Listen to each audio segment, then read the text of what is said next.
In an apocalyptic world of monsters, where people can turn into monsters under the influence of an infection, a teenage loser became infected and could turn into a horrible monster. The infected superhumans have created an organization to protect their species by exterminating uncontrolled transformers. The events took place in the schoolyard, where children's screams were heard. 2 teenagers were playing soccer in the schoolyard. The boy with the number 10 on his t-shirt was kicking the ball. He had brown, long hair and a beautiful smile named Jinwoo. After making a maneuver, the teenager scored a goal, knocking the goalkeeper down. His teammates ran up to him. They praised the teenager for scoring 2 out of 3 goals. Jinwoo was happy at that moment. He had everything a teenage boy could dream of. Girls shouted from the stands, openly expressing their affection for the football player. But there was one special girl in the crowd. Her name was Seo-hee. She had long blonde hair and extraordinary beauty. One of the players with the number 7 on his shirt, Hak Seok-gyo, seemed to be head over heels in love with her. He immediately noticed that Seo-hee had let her hair down. Jinwoo told his team to get ready. The next half began. The teams were tense, and the battle was getting fiercer. Suddenly, one of the players made a maneuver, and the ball went to player number 7. Hak Seok-gyo felt that this was his moment of glory. The football player ran closer to the goal and intended to kick the ball. He thought that if he scored a goal, Seo-hee would notice him immediately. Suddenly, his team yelled for him to pass the ball to Jinwoo.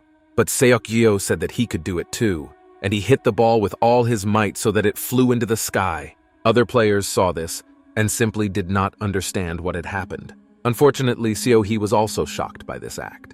Then a player number 8 ran up to Hak Seok-gyo and hit him on the back of the head, shouting curse words. The teenager just scratched the back of his head and smiled guiltily, saying that he had overdone it a bit. Hak Seok-gyo immediately ran to find the ball but tripped on the way. The team was indignant about who had put him in the game in the first place. Meanwhile, the boy had already reached the end of the field and the ball flew far away. He blamed himself for the fact that he would have been better off doing manhwa, or modeling. There, he would have been a success. Suddenly, Seok-gyo saw a dog growling in front of him, looking for something in the trash. He thought that food waste only harmed stray dogs. Suddenly, the dog returned to Seok-gyo. In its mouth, it held a human leg, which was covered in blood, just like the animal's face. The teenager could not believe his eyes that he really saw it. The dog did not look like a dog at all. It had bright yellow eyes and a rather human face. Suddenly, someone put his hand on Hak Seok's shoulder from behind. The guy was scared and screamed. He fell to the floor. One of the team members was standing in front of him, not understanding why Seok-gyo was screaming so much. The guy started muttering something incomprehensible under his breath, and eventually said that there was a strange dog in the dumpster. The football player looked at the trash, but there was nothing there, just a pool of blood. Hak Seok argued that the dog man had just been here, but his friend didn't believe him. He just said that the guy should stop fantasizing and get back on the field as soon as possible. Hak Seok-gyo did not know that the very next day he would cease to be human. The events moved to a bustling city, namely to a pizzeria. A breathless Hak Seok-gyo came running into the restaurant, saying that he had been choosing a gift for a long time and hoped he was not too late. An hour earlier, a boy came into the classroom and said that Jinwoo had invited everyone to Seo-hit's birthday party and ordered everyone to be at the pizzeria in the evening. Hak Seok-gyo was holding a watch with a cute cat on it. He smiled as he looked at his gift and hoped his friend would like it. Meanwhile, the birthday girl was already opening her gifts and holding an incredibly beautiful pendant. But it seems that Seo-hee was not very happy with such an expensive gift from Jinwoo. Her face looked very upset. Suddenly, the girl put the gift back and gave it to the boy, saying that she could not accept his gift. Meanwhile, everyone sat down at the table and ate pizza. Seo-hee said that she should have paid for the food herself. But Jinwoo said it was nothing and asked if he had upset the girl. She replied in the negative. Meanwhile, Hak Seok-gyo was hiding behind a tall flower pot and listening in on the conversation. He was very nervous and thought that everyone would make fun of him for the gift. Suddenly, Seo-hee spotted her friend hiding. Seok-gyo screamed in fright. The guy came out of his hiding place and greeted the girl, saying that he was passing by. But he didn't have time to speak. A tall guy who came up behind Hak Seok-gyo snatched the gift and started laughing at him. Hak Seok became nervous and tried to snatch the gift from the ignorant man's hands, saying that it wasn't a gift, which he immediately regretted. Meanwhile, The girls sitting at the table were watching. The girl with the black hair laughed at Seok-gyo's gift and said it was terrible. Meanwhile, Seo-hee was nice and told the boys to give her a gift. The tall guy didn't understand why she was behaving like that, and the girl said it was her gift. The teenager eventually gave the watch to the birthday girl. So he opened the gift and a sincere smile appeared on her face. The girl immediately put on her gift and said that she also liked Doraemon. She thanked me for the watch and said she would always wear it. Seok-gyo's heart beat frantically and his face broke into a smile. Meanwhile, it was already dark and the events moved to residential buildings. His mother scolded Hak Seok-gyo for watching TV for too long because he was going on a trip with his class and had to pack.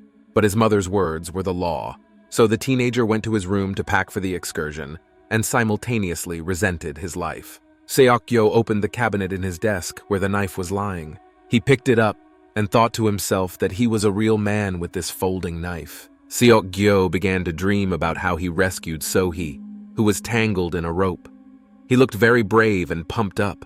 The girl said that Jinwoo was giving her no peace of mind, and because of that, Seo-hee couldn't propose to Seok-gyo. Suddenly, the guy came back to reality and flopped down on the bed. He smiled like a fool and thought that Seo-hee would definitely appreciate his sincerity. Seok-gyo decides that he will definitely propose to the girl when he shows her his coolness. The boy began to fall asleep, slowly, to his dreams. He thought that after that he would take Seo-hee to look at the stars. In the end, Seok-gyo fell asleep and his last thought was that he wanted to protect her forever. Meanwhile, a gang of hooligans stood over the guy lying on the ground. The ears of the boy with black hair were covered in blood. The gang was fighting with each other. A guy with blonde hair was lying on the floor, and he seemed to be the target of the hooligans. Suddenly, one of the bandits hit him on the chin, and a whole bunch of blood poured out of the poor man's mouth. The blonde fell to the ground and shivered. The guy with the chewed-off ear, who most likely hit the blonde, whimpered and said that his ear hurt a lot. His other friend laughed and told him not to whine because he had climbed up to the poor man himself. The leader said that it was his punching bag. Meanwhile, the victim was lying on the floor and saying quietly that he was hungry. Then, the bully took a stick from his friend and said he wanted to smash the blonde boy's skull.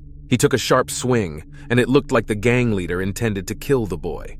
And then, there was a loud sound of a skull breaking. Someone from the gang asked if the boy was dead, and the leader replied that he was supposed to live. There was a large pool of blood on the floor. The leader fell down to the victim and started going through his pockets, commenting that he could have just given him money, and then this would not have happened. Suddenly, the guy with the cigarette in his hand changed his face. He saw a barely alive blonde man turn into a monster with a long neck, sharp teeth, and 4 pairs of arms. The boy told his leader to look back. His voice was trembling. The bully looked up and was very angry that he was being distracted. Suddenly, his head went through. The guy started screaming and asking what had just happened to him.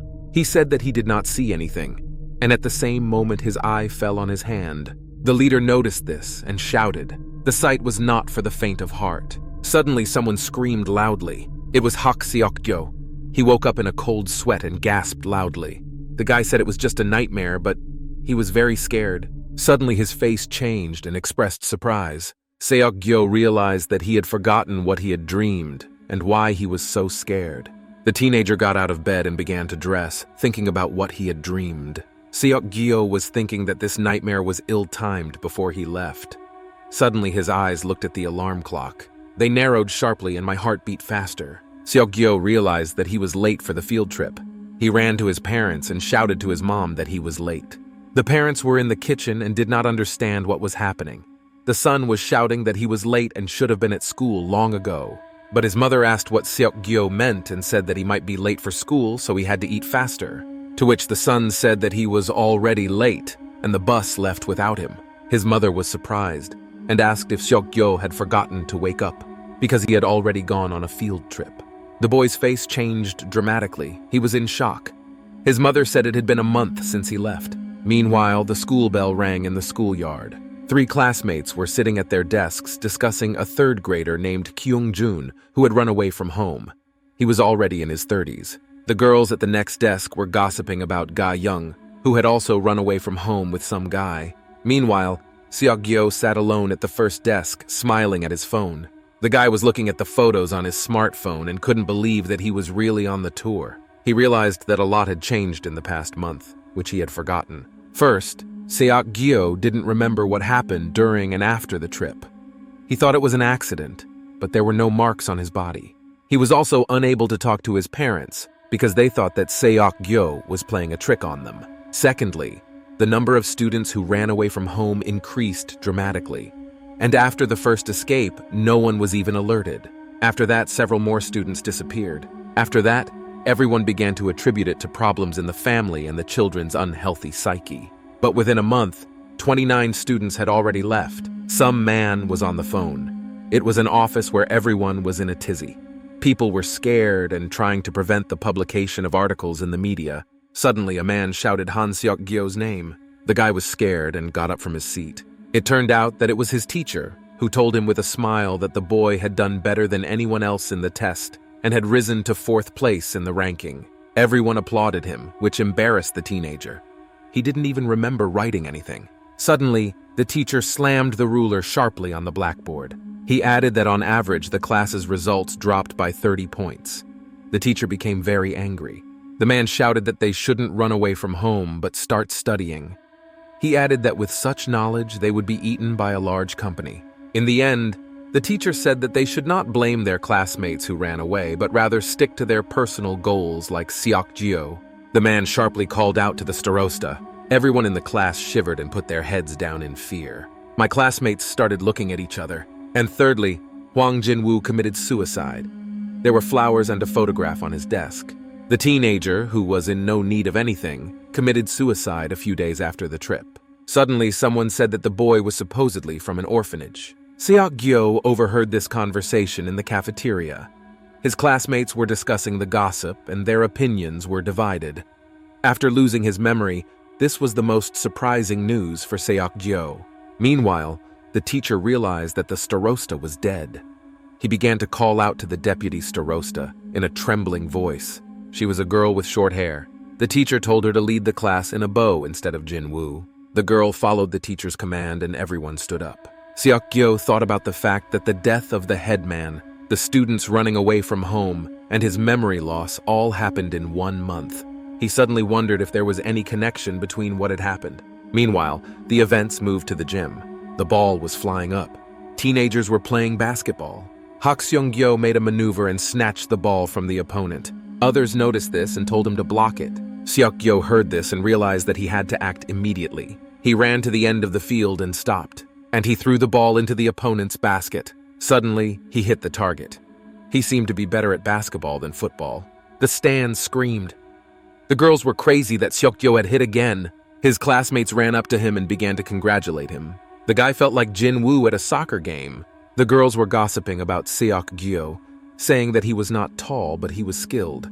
Another girl added that he had gotten prettier lately. Suddenly, someone called out to Seok-gyo. It turned out to be girls who brought him a few drinks. They gave him everything and ran away, ashamed and happy that Seok-gyo had taken their drinks. He felt like a real star at the time, although he realized that he could not drink that much. Suddenly, a tall classmate, Kyung-ho, came up to him and grabbed the boy's neck in a friendly manner. He said that Seok-gyo had become the new star of the school. He added that his classmate had to share his secret because he had brought the team 40 points. The guy said it was a secret. But I wondered in my mind since when he was making friends. Suddenly, Kyung-ho grabbed Seok-gyo harder and invited him to join the soccer team, adding that his friend would coach him. Then a whistle blew in the gym. The coach told the class to sit in a line. A classmate suggested that Seok-gyo study for the test together. Everyone sat down with him. Suddenly, the guy noticed something. Some girl was shouting incomprehensible words under her breath that she was hungry, and sweat was running down her face. She stood up and breathed loudly. Everyone was looking at the girl. Suddenly, she left the room. The coach yelled at her to come back to her seat. The girl was feeling sick, behaving strangely and foaming at the mouth. Suddenly, she hit her head on the pole she was holding onto. Her eyes turned yellow. The girl was just hitting her head, breaking it. Suddenly, there was a loud crunch, and her neck broke. A coach quickly ran up to the girl and grabbed her. Then, other boys came running up and held their classmate to stop mutilating herself. They laid her on the ground. The girl's face was covered in blood, as was her head. No one knew what to do next. The coach commanded everyone to leave the gym and stop staring at their classmate.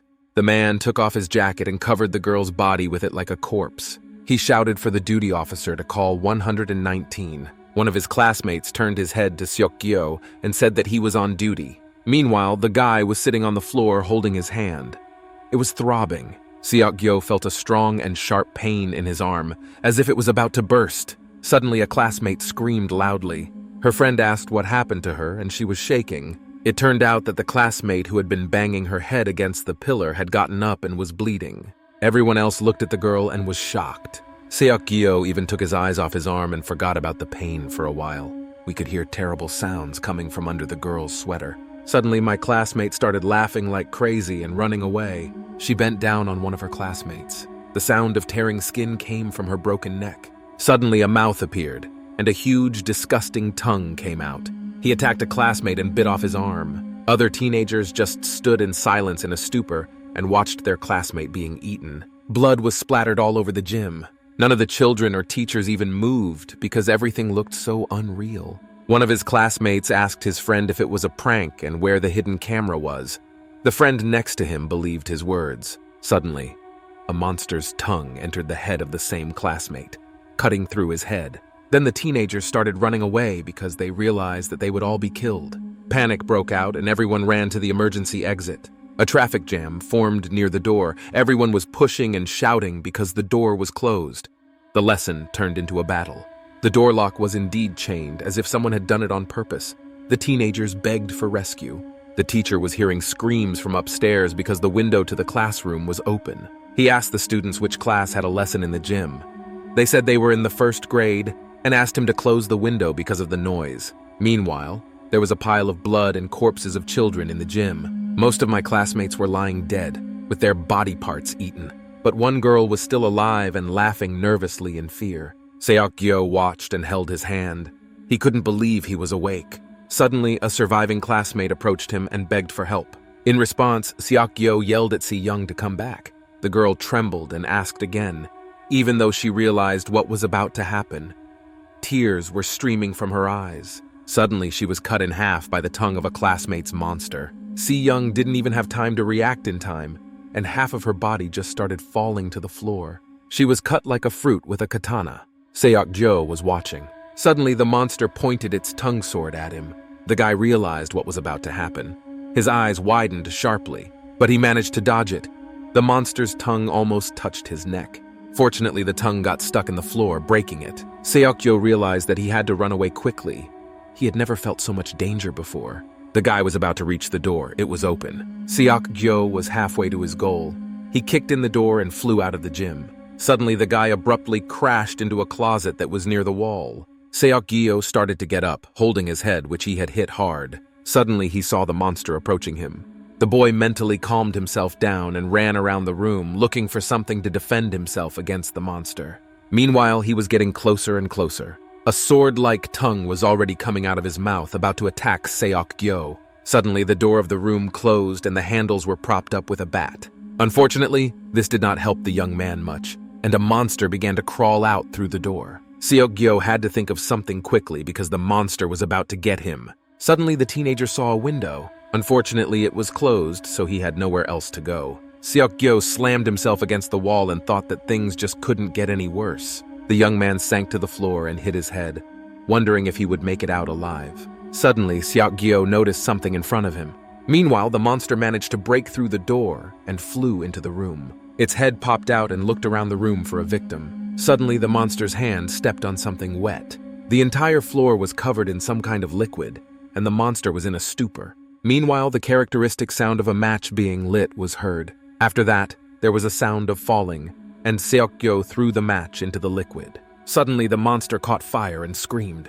Meanwhile, Seok-gyo hid between the shelves and watched his plan work. Suddenly, the monster's eyes widened sharply, as if it had noticed something. His tongue lashed out at Seok-gyo, even though the monster was on fire. There was a stick on the floor, which the beast tripped over. The monster began to fall to the ground, burning in parallel. His body fell on a basket and was pierced with sticks. The monster still screamed and tried to eat Seok-gyo with its tongue. His organ was flying very fast, and it seems that this monster was not easy to defeat.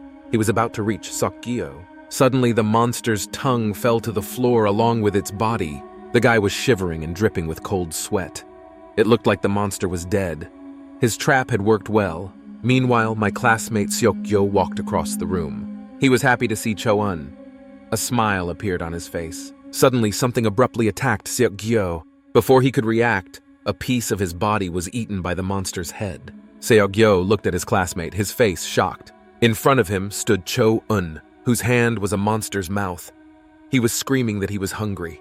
He sharply attacked Seok-gyo and asked that his friend give him his intestines and eyes. Suddenly, a black and furry hand grabbed Jo-eun's neck.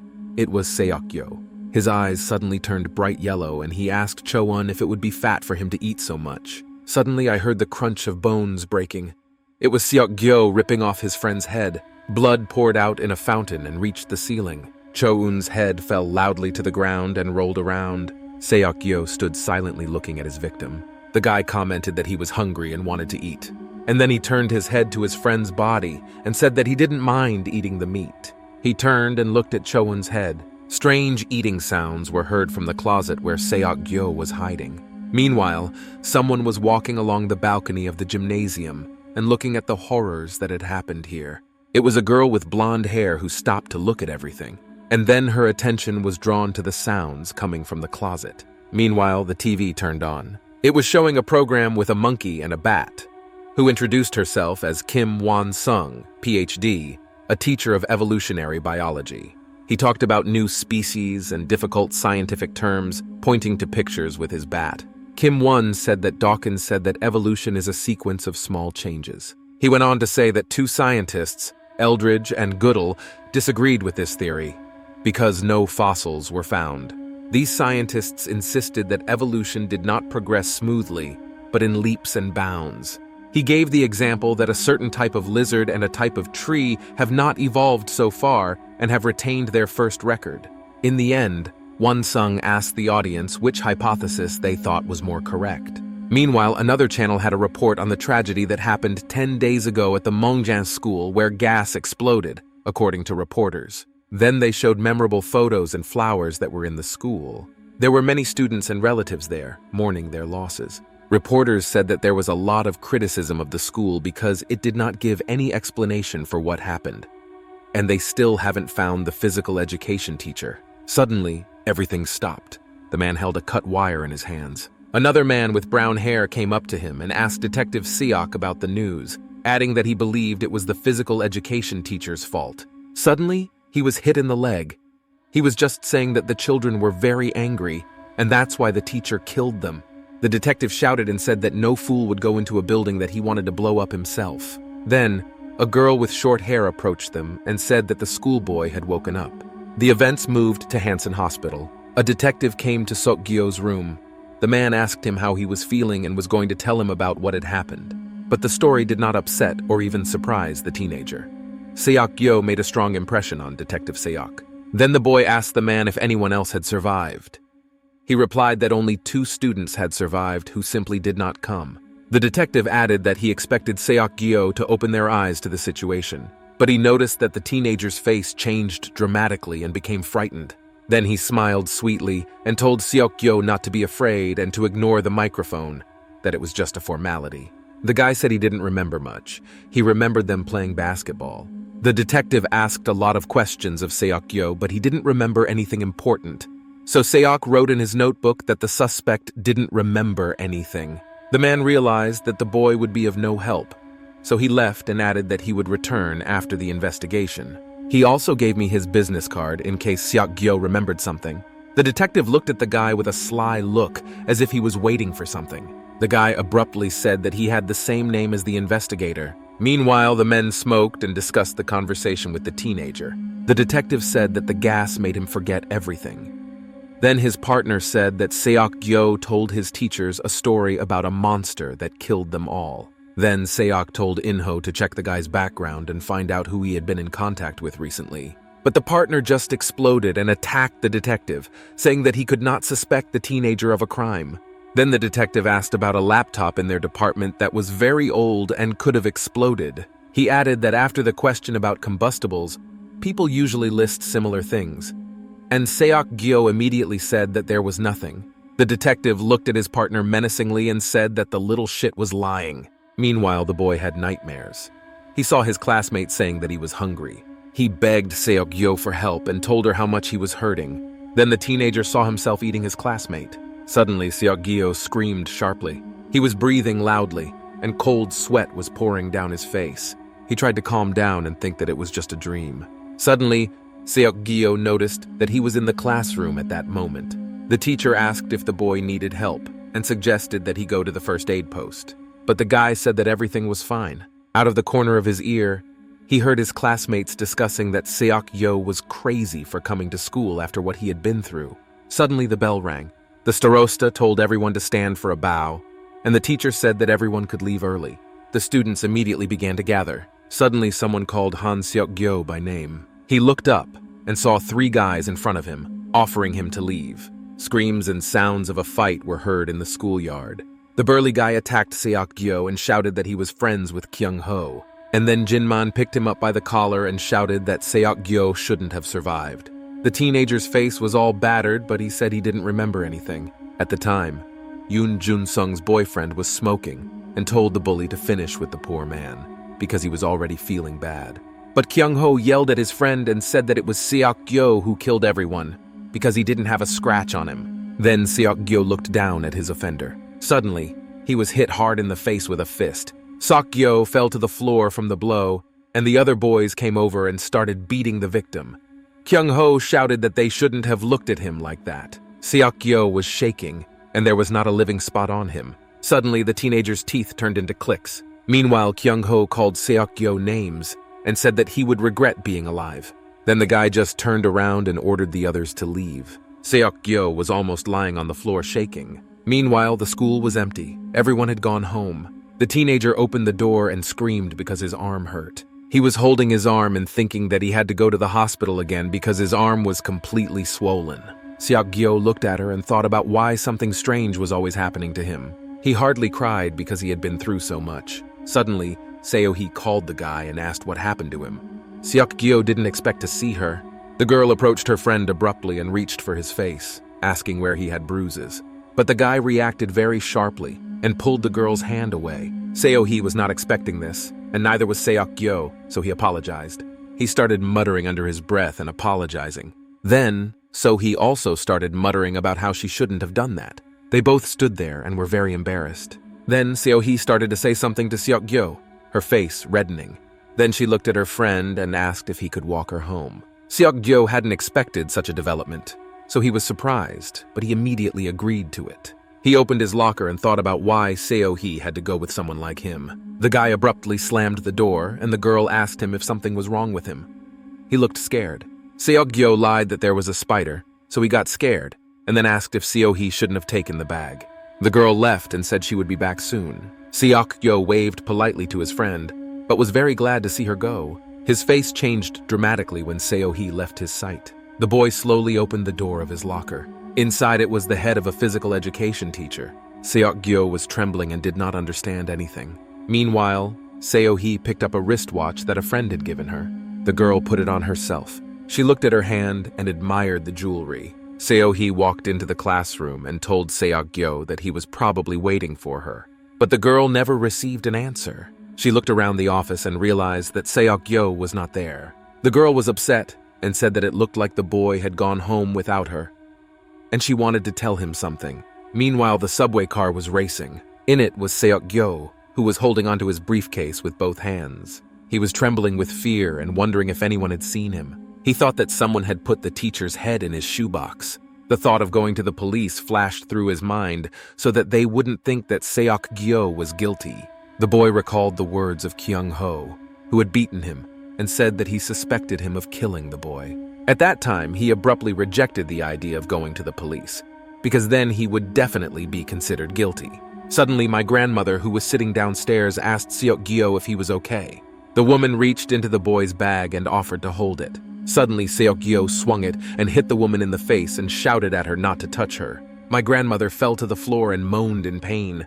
The other passengers shouted in shock and looked on. They ran up to the old woman and supported her, asking if she was okay. Then, the audience abruptly turned to Seok-gyo and began calling him a criminal. It seemed to him that they were saying that they knew about the head in his briefcase and shouted that Seok-gyo had killed innocent people. Cold sweat ran down the guy's face. He was very nervous. Suddenly, Seok-gyo ran out of the subway car and shouted that it wasn't him. All the passengers were surprised by what they saw. One man started pushing the other and shouting to make way for him. He ran out of the car and shook his head, asking where Seok-gyo had gone. It turned out to be In-ho. He saw the guy running downstairs and thought that there must have been something in his bag. Meanwhile, Seok-gyo managed to run outside. He walked along it, getting lost among the people so as not to be noticed. Seok-gyo thought about himself what everyone else thought about him, that he was a weirdo or even a criminal. He decided that he should get rid of his head as soon as possible. Suddenly, someone put their hand on his neck. Seok-gyo was very frightened by this. Then, a stranger put a knife to his body and told him to keep quiet. It was a blonde girl who was on the balcony of the gym. She said that Seok-gyo had a tail behind him, so he had to not turn around. She was right, because In-ho was running after the boy. He scratched the back of his head and wondered where the boy could have gone. Suddenly, he received a call from a detective. In-ho immediately made a friendly voice, but his detective interrupted and said that his partner was running quickly to him. In-ho asked why, and was told that they had found the gym teacher on the mountain. Then from the phone I heard very loud shouts from the detective, who ordered me to run to him immediately. In-ho turned around and went to fulfill the order. A girl with blonde hair was watching. She put a knife to Seok-gyo's face and ordered him to be quiet, otherwise she would stab him in the gut. And then she added that the guy should follow her quietly. The girl led him through some strange alleys. She was so close to him that her large, lush breasts rubbed against the boy's body. When walking, it was felt especially strongly. Seok-gyo could sense this and asked her not to press against him so hard. Then she said that the guy was a pervert and only wanted breasts. Seok-gyo shouted at the girl and asked where she was taking him and if she had put his head in the box. Then I heard the sound of the wind from the knife. The girl pointed to the door of his basement and told him to go there. But Seok-gyo shouted that she had to answer his question first. But the girl did not listen to the guy's cries and simply kicked him. Then Seok-gyo flew straight down the stairs. He landed downstairs, hitting the wall. After that, the girl came up and took him by the shirt and dragged him along. And then she threw the poor thing into a room like a kitten. Seok-gyo held his head and was outraged that he had been treated so rudely. Suddenly, the door of the room slammed loudly. The guy saw this and started yelling at her to open the door. But then I calmed down because I realized that it made no sense. Meanwhile, there was a sink with a tap in the room. In general, the interior of the room was covered in blood and rust. It was as if someone had been tortured there before. Seok-gyo heard a sound and flinched. He turned toward the sound and could not believe his eyes. The guy took the hand of a corpse in his hands. Seok-gyo screamed and threw her into the wall away from him. His eyes were full of fear. Suddenly, he decided to look up. There was a monster on the ceiling, similar to the ones his classmates had turned into. Then the monster jumped to the floor. He took the boy's briefcase, and it began to scurry around, as if the monster could smell the teacher's head. The monster itself looked like a spider because it had many legs or arms. Seok-gyo immediately exploded and ran to the door. He was screaming and beating on the door for someone to help him and let him out. Suddenly, a sharp part of the monster stuck into the door. It was some kind of claw with something wet dripping from it. The monster took him out of the door and pulled him toward it. The monster girl shouted that she was very hungry and slowly approached Seok-gyo. Then the guy opened a drawer with some kitchen utensils in it. Seok-gyo picked up a knife and threatened the monster to keep her away from him. Suddenly, the same claw knocked the weapon out of the guy's hands. Then, its tentacles wrapped around both of Seok-gyo's arms. It had nowhere to go. The boy was lifted high up, screaming for the monster to let him out. Suddenly, Seok-gyo's body was pierced by the monster's tentacle claw. Foam flowed from the guy's mouth. After that, his eyes began to close and he lost consciousness. Then, Seok-gyo just fell to the ground, exhausted. The guy realized that he could not move, as if he was paralyzed. He was looking at a huge monster with another mouth at the bottom of its body. He was telling Seok-gyo to stay with him and not to run away. The guy realized that he had to get himself together and act. He saw the head of a physical education teacher in front of him. Seok-gyo realized that he could have ended up like him, so he had to come up with something. Meanwhile, tentacles were coming out of the monster's lower mouth, and Seok-gyo was about to be eaten. Suddenly, the guy's eyes turned yellow again. The furry paw grabbed the monster with its claws. Seok-gyo held onto the monster's head. His eyes were animalistic and his teeth were sharp as fangs. He was out for blood. The monster tried to get out of Seok-gyo's paw, but he failed. Common sense was still getting through to the guy's head. He looked at his hand and did not understand what was happening. Suddenly, his hairy hand simply crushed the monster's head to the floor at speed. The monster was screaming and begging to stop. Meanwhile, the sound of breaking bones could be heard. Blood was splattered all over the room. The monster was very big, so it left a lot of traces behind. Meanwhile, the old monitor showed the moment of the monster's death. A guy was sitting at the table, and next to him was the same blonde girl. They were looking at the monitor together. Then he took off his glasses and rubbed his eyes. After that, he said that he hadn't seen anything like it for a long time, and added that it looked like uncontrollable. The girl commented that Seok-gyo had no control over himself and transformed whenever he wanted, so she suggested killing him right away, to which the boy replied that Seok-gyo was very strong because he had dealt with an uncontrollable person who had previously killed 2 of his kind. He decided that when the young man returned to his normal form, they would decide. The girl was not pleased, but kept silent. Then the guy said it was time to go and asked her to come with him. Meanwhile, Seok-gyo looked at his hands, which were covered in blood, and the other was even shaggy. He could not believe what he was seeing and thought he was hallucinating.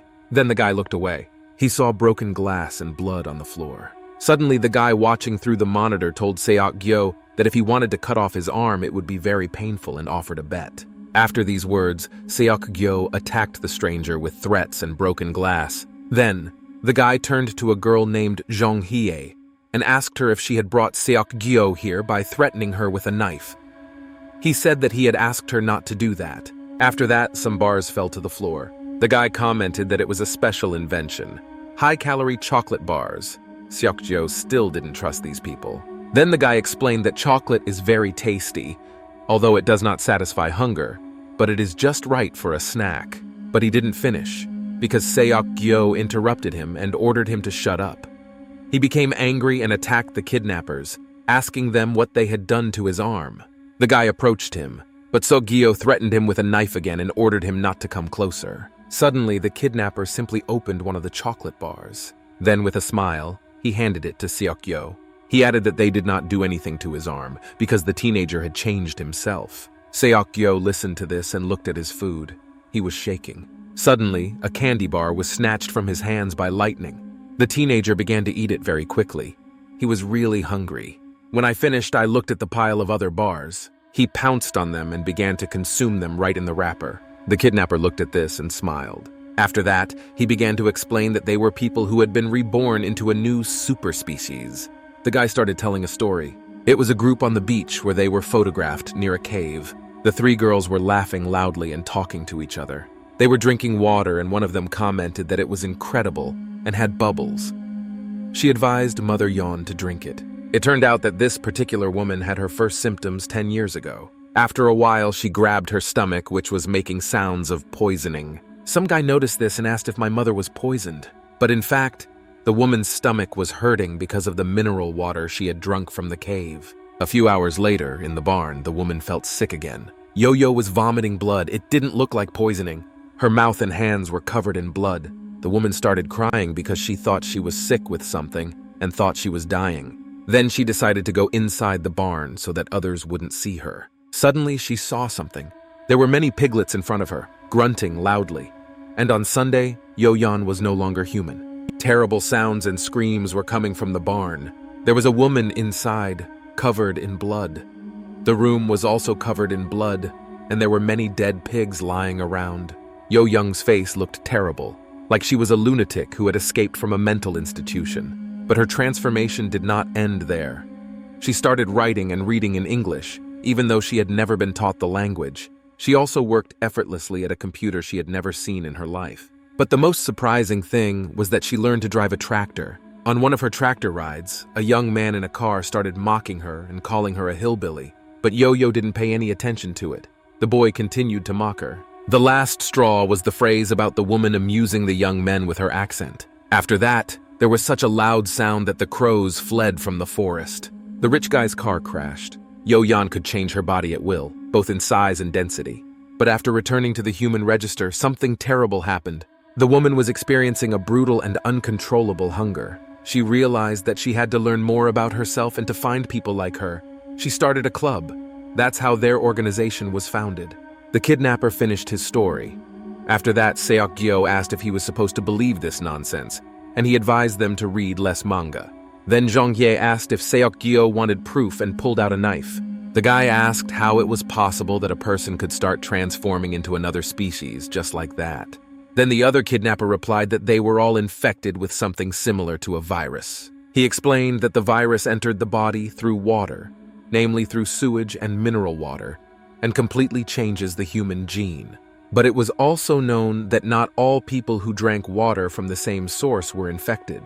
The organization was still trying to figure out why this was happening. He also added that there were people who were affected differently by the virus and just kept mutating continuously. They called them uncontrollable or defective. He added that the creatures that Seok-gyo killed in the hall were just that. Suddenly, the teenager screamed that he hadn't killed anyone and that he didn't remember anything.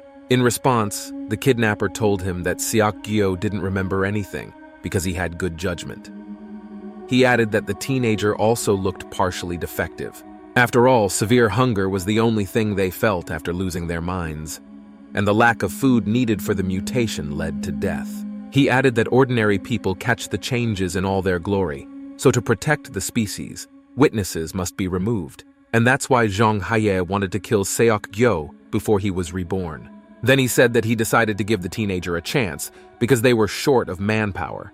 He then asked if Seok-gyo would join their organization. Meanwhile, the teenager was already at home.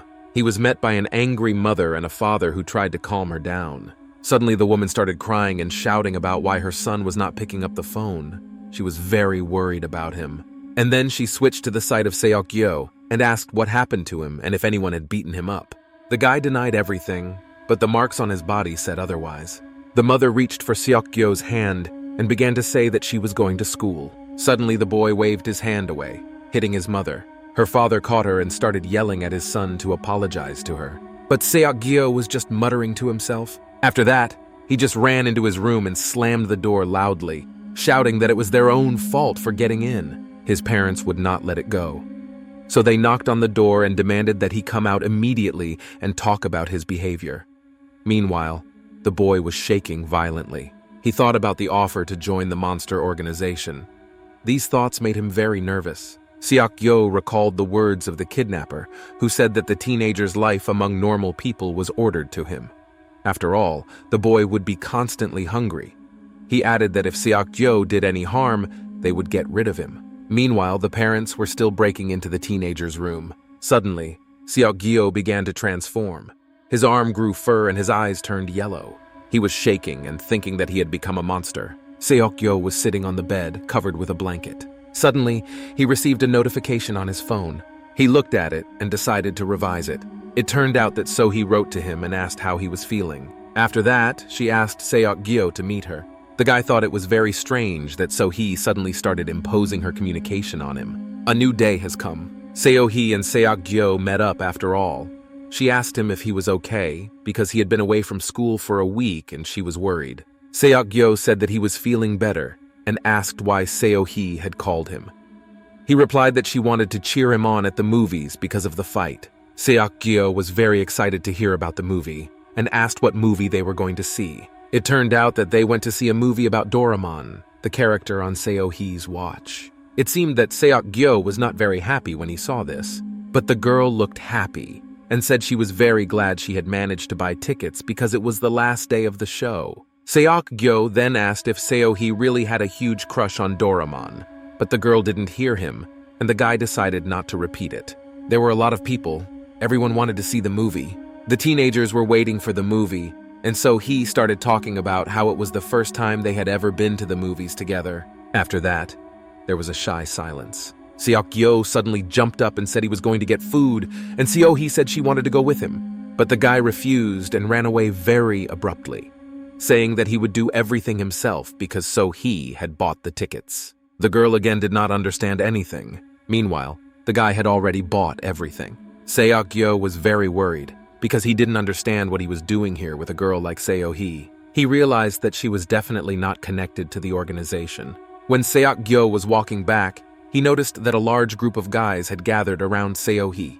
They would hit on her and offer her all kinds of indecent things, The girl was scared and asked the boys to leave her alone, but one of the guys grabbed So-hee's shoulder as she was trying to run away from them and started saying something, but he was interrupted, after which a loud sound occurred.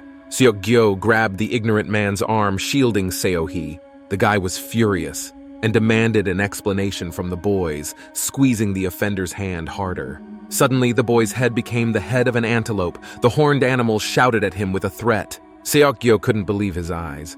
The boy began threatening to gouge out the teenager's eyes for staring. But now there were 3 animal heads in front of Seok-gyo. He didn't even listen to the boy's ridicule. The teenager was still in a stupor and could not believe what he was seeing. He pinched the antelope's cheek and said that he had changed a lot. Then, the ignorant man decided to attack Seok-gyo, but the teenager grabbed his arm again. Then, he grabbed the antelope's neck. He lifted him up high, as if he were picking up feathers. Seok-gyo was surprised at how light the boy was. Meanwhile, behind him stood So-hee with the face of a rabbit. She was very nervous as she watched what was happening.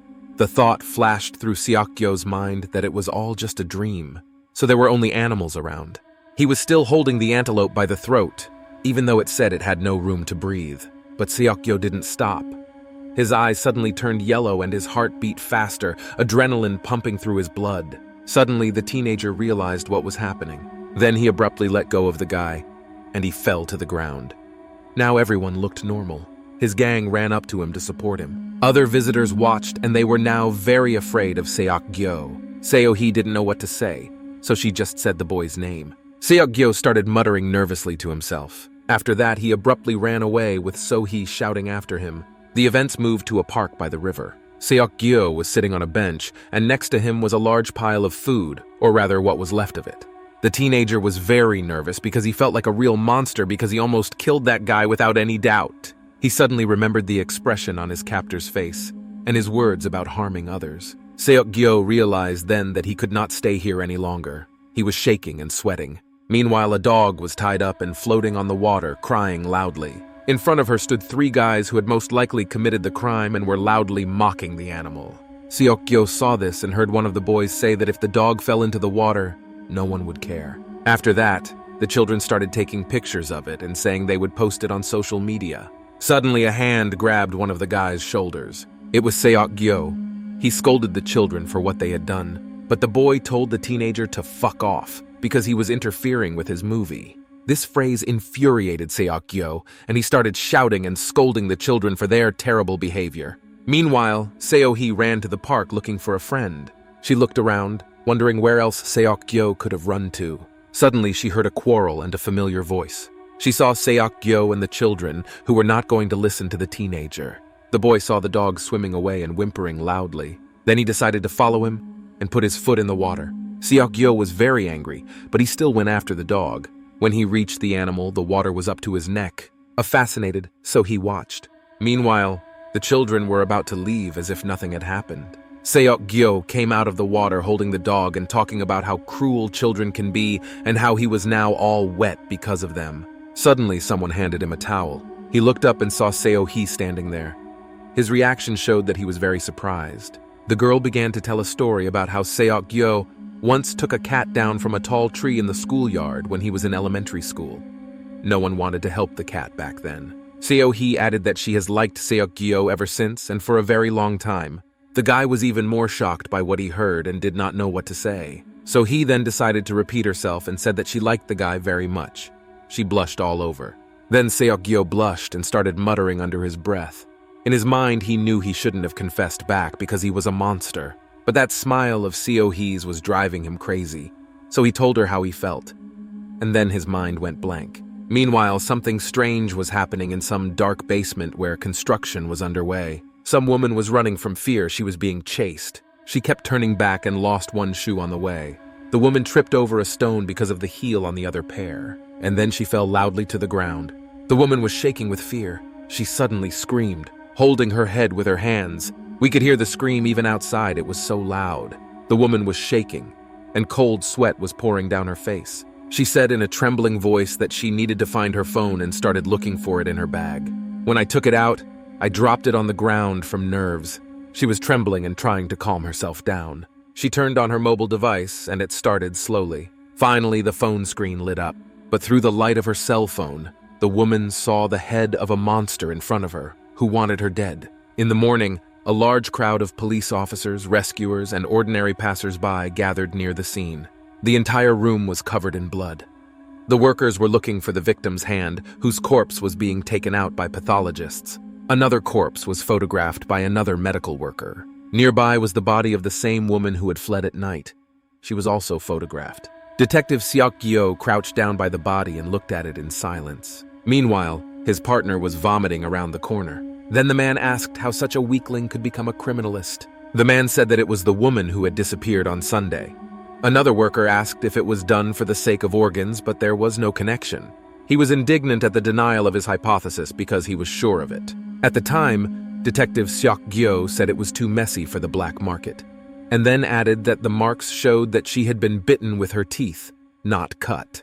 He added that this was the third case in a year, and it was necessary to inform the media about it. Another man with a cigarette was indignant and asked why the detective was getting out. He made a pull and said that they would not publicize anything for now and would just pretend that the bodies were scattered separately. The man added that because of public dissatisfaction, their superiors would reprimand them. And then he said that the detective had been harassed because he talked too much in Seoul, so he advised Seok-gyo to keep quiet. After that, the man started shouting at the other boy to forget what home was until they found the culprit.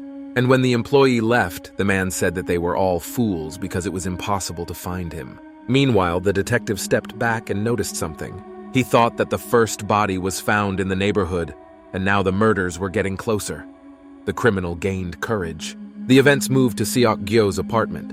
His mother was in the kitchen chopping green onions. She was completely absorbed in her thoughts. And then I started crying because the onions made my eyes water. She didn't even notice her son approaching her. He scratched the back of his head and said hello to his mother. But the mother was very happy to see her son, and tears welled up in her eyes. She pounced on her son with questions about his sleep and whether he would eat. A few minutes later, the whole family was eating breakfast together. His mother pulled out the egg roll that Seok-gyo loved so much. The boy felt embarrassed after that. His mother noticed and commented that her son was surprisingly serious. Meanwhile, a dog came to them with a stitch mark on his hip. The mother greeted him and said that the dog was hungry too, and Seok-gyo seemed surprised to see the animal. The dog just started eating its food as if nothing had happened. The mother commented that she was very surprised when Seok-gyo brought the dog home, but she recalled how, as a child, the boy always brought home animals he rescued and felt very sorry for them. Seok-gyo justified himself by not bringing the dog back for good. When he found the owner, he promised to return the dog immediately. The mother laughed merrily, her voice so warm and gentle. She said their son hadn't changed at all, especially when it came to animals. Seok-gyo did not expect to hear this from his mother's. He felt embarrassed because he thought he was a monster. His mother's words had a positive effect on him, and he decided that he had not changed and was just sick. Seok-gyo promised himself that he would get better and become normal. His life would go back to the way it was before. Meanwhile, the school bell rang. Seok-gyo walked down the school corridor and looked at his phone. The guy corresponded with So-hee. He offered to walk her home after school, and she agreed. Seok-gyo smiled like a fool. He was so happy at that moment. After that, he opened the door to enter the classroom. All the students were staring at the boy.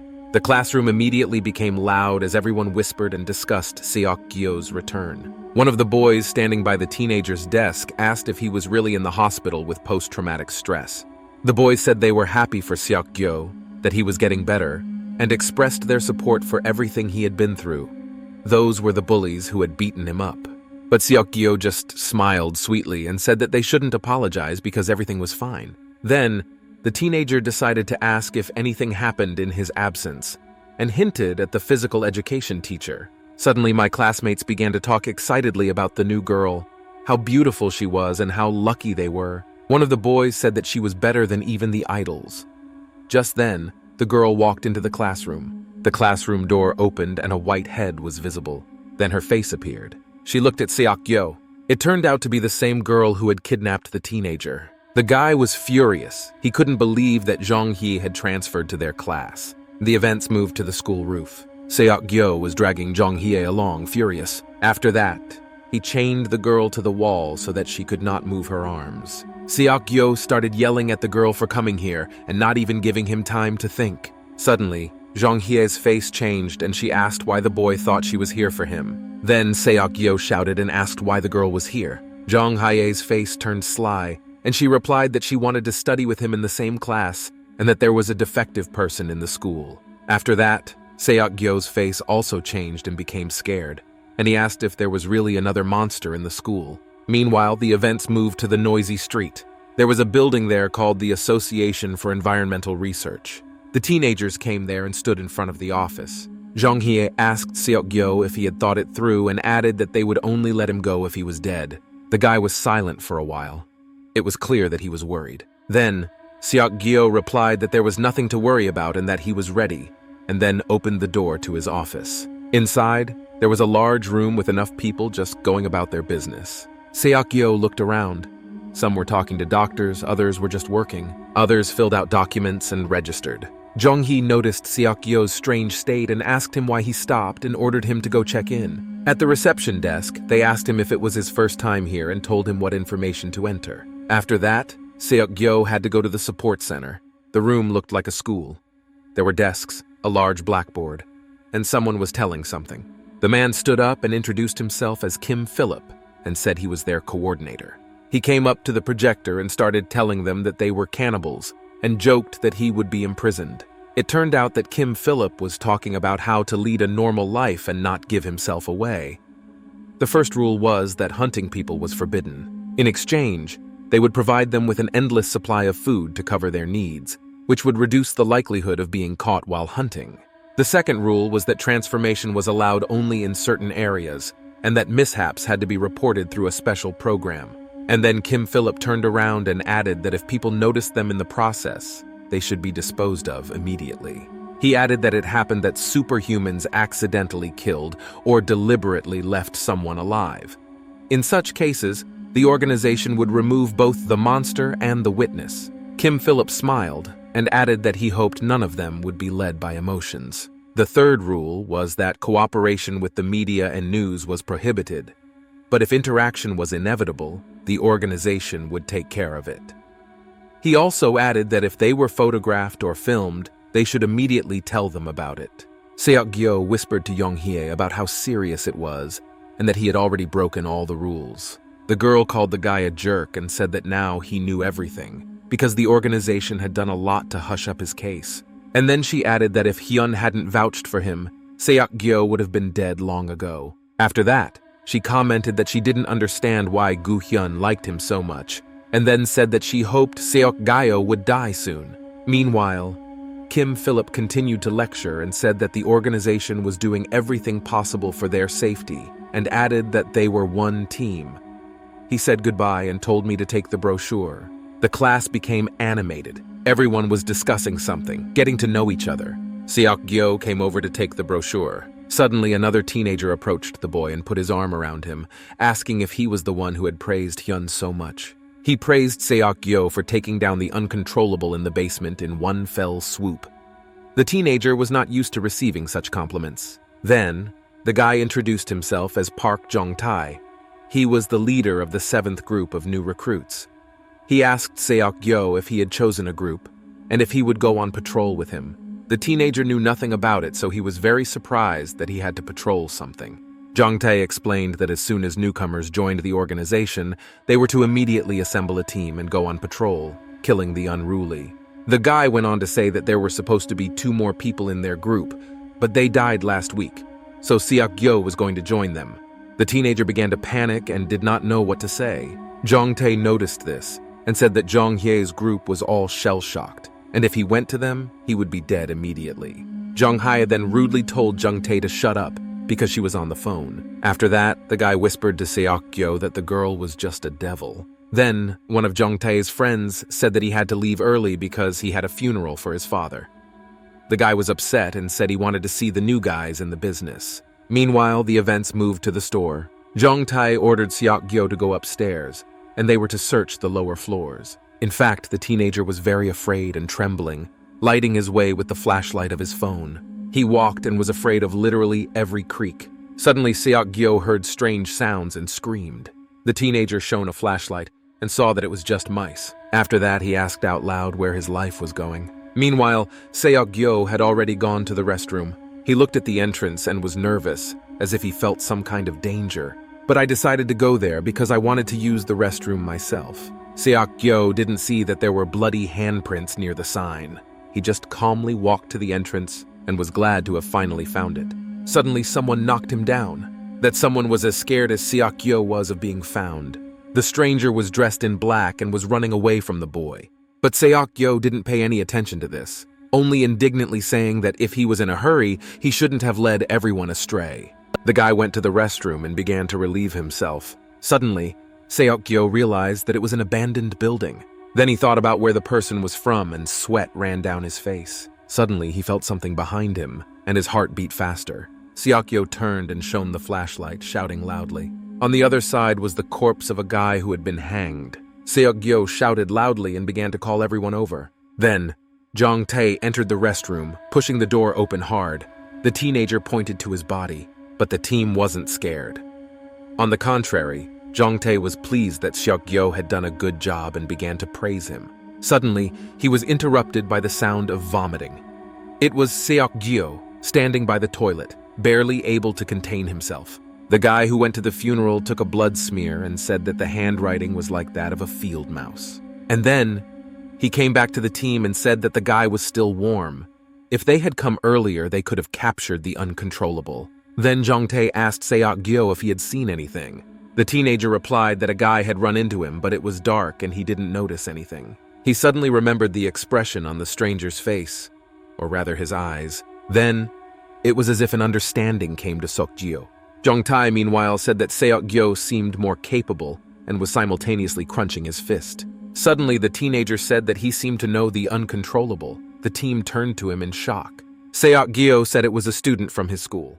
A new day came and the events moved to the school. The students came through the gate, and everyone greeted each other. Yoon Jun-soo was listening to music with headphones on. Everyone greeted him and even bowed to him. Some people called him to play basketball, but Jun-soo refused. Then his friend came up to the teenager and asked why he hadn't picked up the phone, because they had agreed to go to a Western school. Jung-soo replied that he was visiting his sister and apologized. Jin-man felt ashamed of this, embarrassed, and asked how his sister was doing.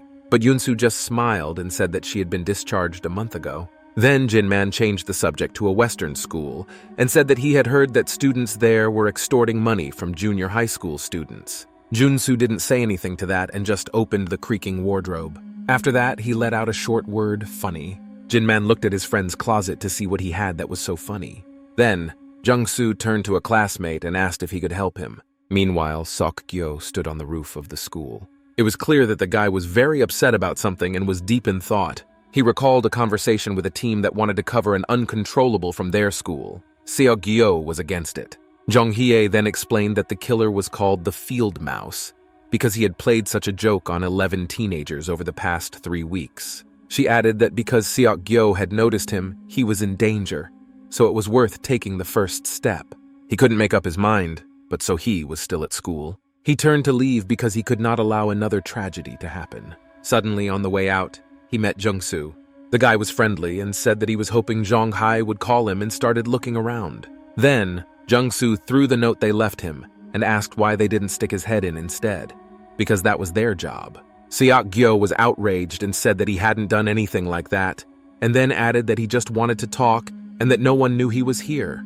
Jung-soo agreed to talk, but Seok-gyo was fidgeting and couldn't get started. Then he said that he had heard what happened to his sister last year. A video popped up in the boys' minds of Jun-soo's sister crying and calling her brother for help. In that video, boys from the school brutally abused an innocent girl, which is why her sister was still in the hospital. After that, Seok-gyo asked about the corpse they found in the toilet, because it looked like it was one of those guys. The teenager began to talk about the possibility that Jun-soo may have ordered those boys to do this and wanted revenge. After he said that, Jung-soo's teeth began to chatter, and he asked if Seok-gyo was just joking. And then, the guy regained his composure and said that non-humans could not have family or friends at all. He just wanted to kill the guy, that's all. Then, Jun-soo looked at Seok-gyo. The boy's eyes turned yellow and his teeth were chattering. He explained that the guy was just pissing him off and that he had skinned him for fun. Seok-gyo could not believe what he was hearing because the teenager had broken the rules. Junsu started acting very strange and saying that as a human, he couldn't finish off that guy, even though he really wanted to. But when he became a superhuman, he lost his mind. He said that he had no sense of guilt or conscience, even though it was completely wrong. Seok-gyo then replied that they were not to blame. He started shouting and saying that they were infected with some kind of virus. Seok-gyo yelled at Jung-soo to stop killing people because he was putting them all in danger, but the guy was very calm.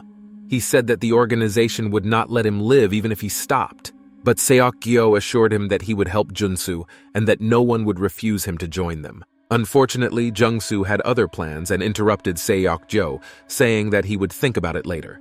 Meanwhile, the bell rang. Seok-gyo and Jung-hye were sitting at their desks discussing the situation with Jung-soo. The boy tried to tell him that his classmate was not harmful, but the girl got angry at this conversation because she had more radical views. Seok-gyo said that he was glad that everything was resolved with words rather than violence. Suddenly, the TV in the classroom turned on. Everyone was shocked by the surprise. The picture began to appear and someone's hand became visible. It turned out to be Jun-soo. He said that he was even a little embarrassed because it was his first time doing this. It turned out that he was not alone but with Jin Man, who was completely bandaged. Teenagers reacted differently, but most were outraged. Jung-soo said that he had thought about their conversation on the roof. After a short pause, the guy said that his answer was negative, and then he untied his classmate's mouth. Jin-man started swearing and saying that he was only asked to hold the bag. Meanwhile, Jung-soo was unscrewing the water bottle. The hostages were spinning around and trying to get out. Then, Jung-soo looked at the camera. His teeth became sharp, and he asked if this was the right argument for them. After that, he poured water into Jin-man's throat, and blood immediately flowed from his mouth. The teenager resisted but still swallowed the water. Then he coughed loudly. Jin-man yelled at Jun-soo and asked him what kind of disgusting thing he had slipped him. After that, the guy started to shake and bleed more. And then, one of his cheeks began to be covered with blisters, like bubbles. Something abnormal was happening to the guy. He seemed to be turning into a monster. Suddenly, Jin-man started vomiting blood just like Yo-young. The teenagers in the class saw all this and were outraged. Suddenly, someone slammed the table so hard that it broke. It was Jung-hye who swore and called Jung-soo a rat. Meanwhile, Jin-man was feeling worse and worse. It seems that Jung-soo had poured him contaminated water, so he knew where the source of the infection was. Jung-hye abruptly ran out of the classroom. She turned on the earpiece in her ear. Jong-tae was on the other end, and the girl called him immediately. The guy was at the factory. Jung-hye explained what had happened at the school, and ordered him to come to them immediately and get people out of the building. The guy didn't understand, so Jung-hye called the code, "We are all in the room." We had to act immediately, so without thinking, the girl broke the window and flew out of it. It was quite high up, and was flying straight down head first. Suddenly a paw came out of its back. This third hand clung to the pipe. Jung-hye safely descended to the ground like a spy. And then she landed loudly on the ground, surprising the school children nearby. One of them even asked if she had jumped off the top, but Jung-hye was heading for the door. She ran back into the school and headed for the crowd that had gathered at the door. The teacher pulled the handle and ordered the door to be opened for him. Suddenly, someone grabbed him by the collar, and then he threw it like a cat at school children. It was Jung-hye, and she kicked the door to the office. There was Jin-man, still vomiting and shaking, and a body lying next to him. The girl quickly broke the camera first thing so that no one would see what would happen next. She thought that Jun-soo had attracted too much attention and should immediately erase the recording. Then, others entered the classroom. They saw several students scattered around the room and began to get indignant. The teacher approached one of the children and told them that the joke was not funny and they had to get up. Jung-hye was furious because these people were interfering with them and witnessing them. Suddenly, one of the students pointed her finger at something and shook with fear. In front of them was the monster Jin-man had turned into. 2 more mouths with big tongues appeared in his head. Suddenly, his head separated from his body, breaking through the skin. Jung-hye couldn't believe what she was seeing. Had Jin-man become uncontrollable because of the water, since it takes at least a week to become infected? The teacher saw this and panicked. The 2 students in front of him also began to turn into monsters. One of them shouted about his hunger and grabbed the teacher's head. After that, the student began to devour his teacher.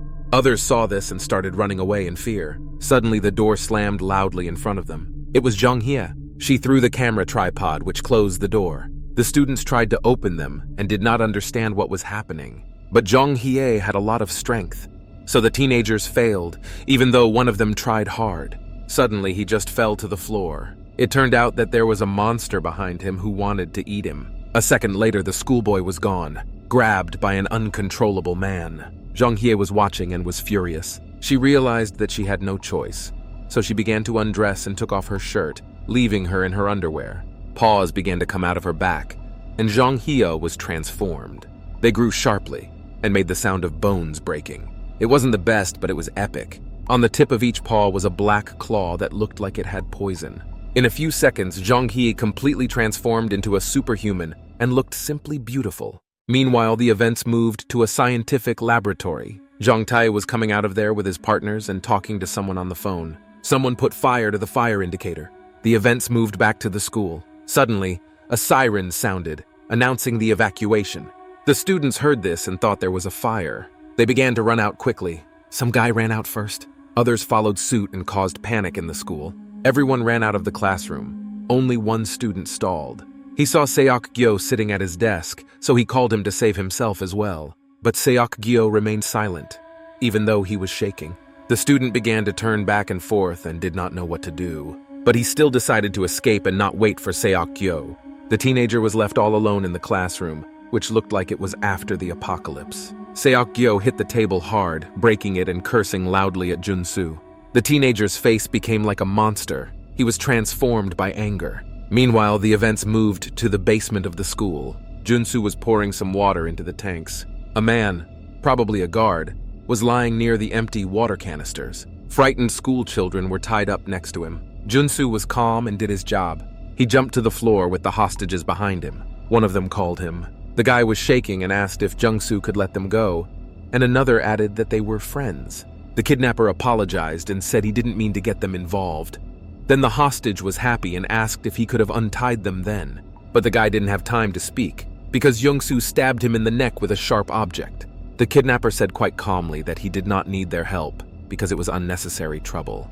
The guy fell to his knees. Blood was flowing from his neck. Other hostages screamed, some even called for help. Junsu said tiredly that the students were too noisy, so they could have given him away. Suddenly, Jungsu heard something. He heard someone's loud footsteps. It was Seok Gyo who was looking for Jungsu. He flew into the room and approached the frightened kidnapper. Seok Gyo grabbed him by the head. After that, he threw it on the floor, making a characteristic sound. Jungsu had a sharp weapon with him, so he swung it. He stabbed it into the arm of Seok Gyo, who tried to deflect the blow. The teenager was really very strong and capable. Seok Gyo pulled Junsu's hand, who was shocked by his skill. The teenager then twisted and broke his opponent's arm. Seok Gyo spoke in a rude tone to tell Jungsu to stop making faces because he was sick of it. He grabbed the traitor by the hair. Then he hit his head hard against the pipe.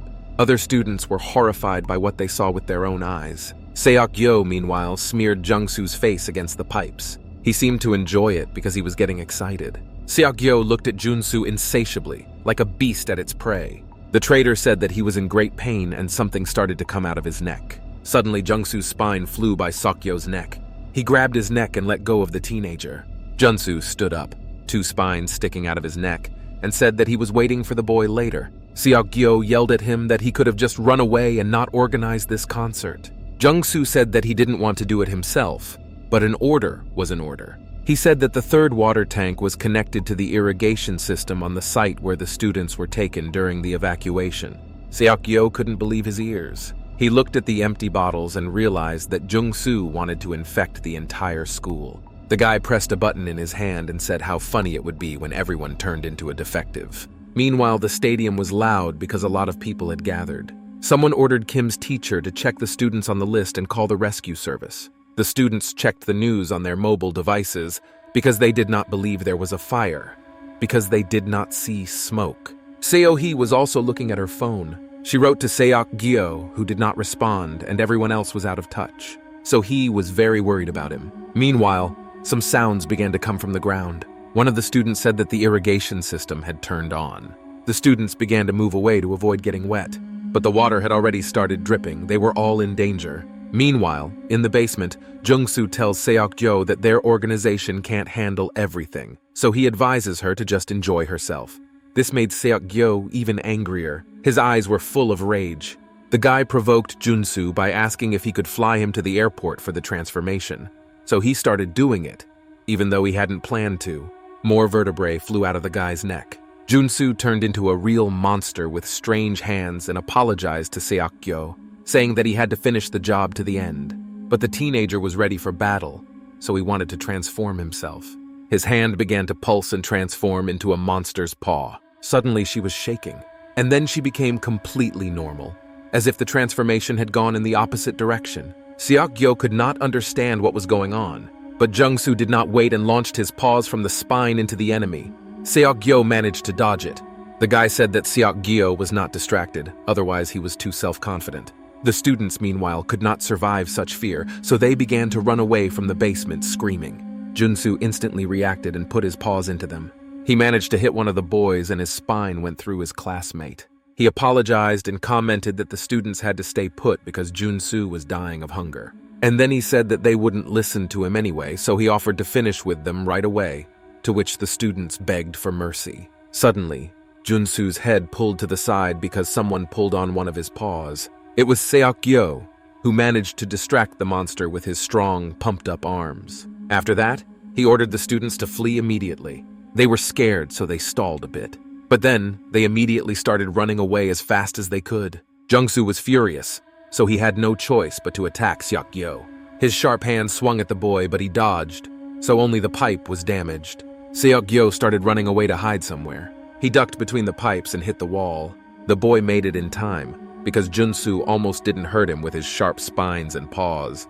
The monster found Seok-gyo and asked him if he had tried to run away from him, but the teenager decided not to answer and just ran away. Seok-gyo looked around.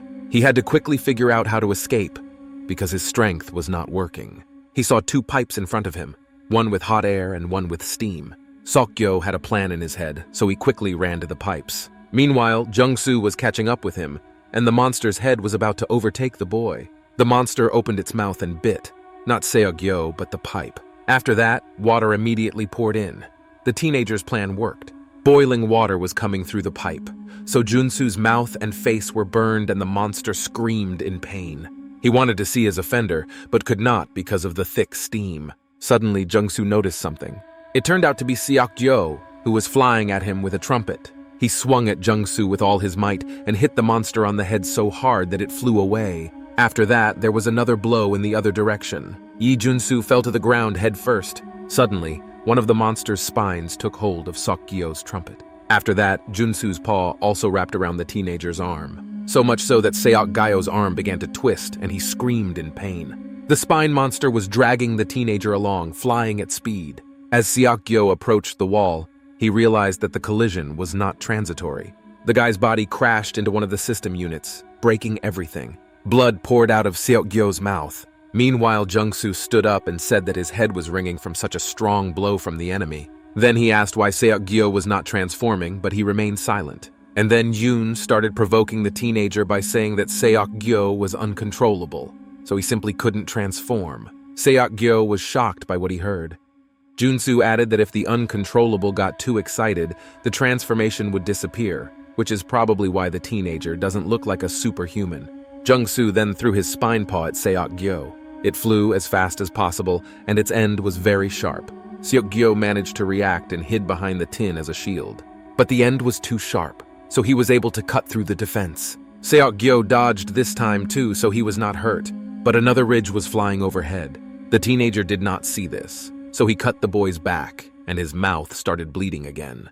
The guy was all writhing from the pain he felt as a simple human being. Meanwhile, on the field, the irrigation system began spraying the crowd. A second later, they stopped watering.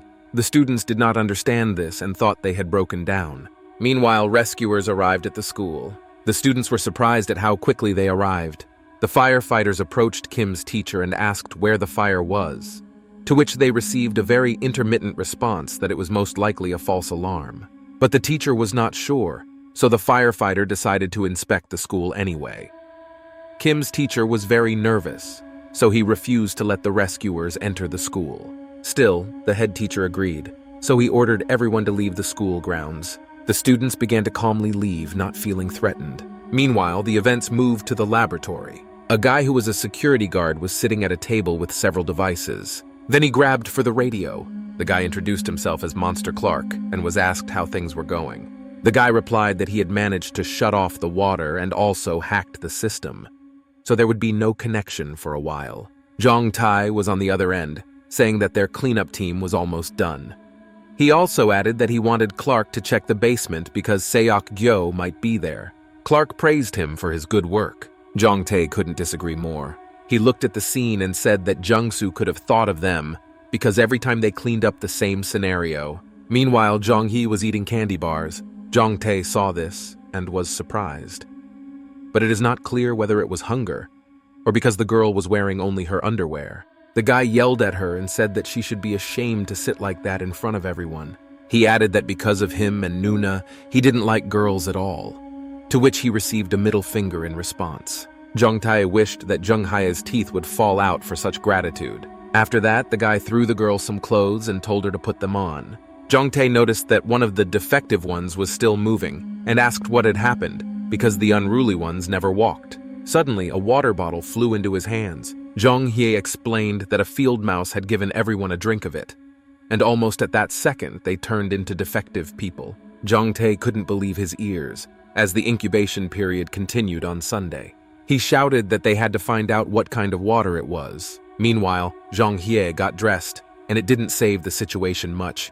She said that someone was definitely involved in this case. Meanwhile, things were not going well for Seok Gyo. Junsu was putting his paws on the boys' spines. Unfortunately, Seok Gyo did not have time to dodge them all, although his body regenerated immediately.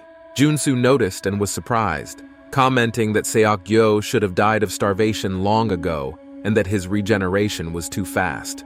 And then he added that the teenager was uncontrollable. After that, Jungsu began to turn back, saying that he wanted to live after all. His body was falling into place and it didn't look good. Seok-gyo could barely breathe and looked even worse. Jung-soo suggested that they work together, saying that it was easier to leave family and friends behind because it was impossible to keep them. Seok-gyo yelled at him in anger and said that he would be cured. He was furious, his eyes yellowed and his teeth bared. Suddenly, footsteps were heard in the room. The stranger commented that the task was a failure. The guys turned to the sound, and everyone was shocked. A man who was an investigator came to them. He said that he had given them water to test, but Junsu had ruined it. And then he asked me what the video was for and why he hadn't already run an ad calling Junsu names. The guy tried to make a joke.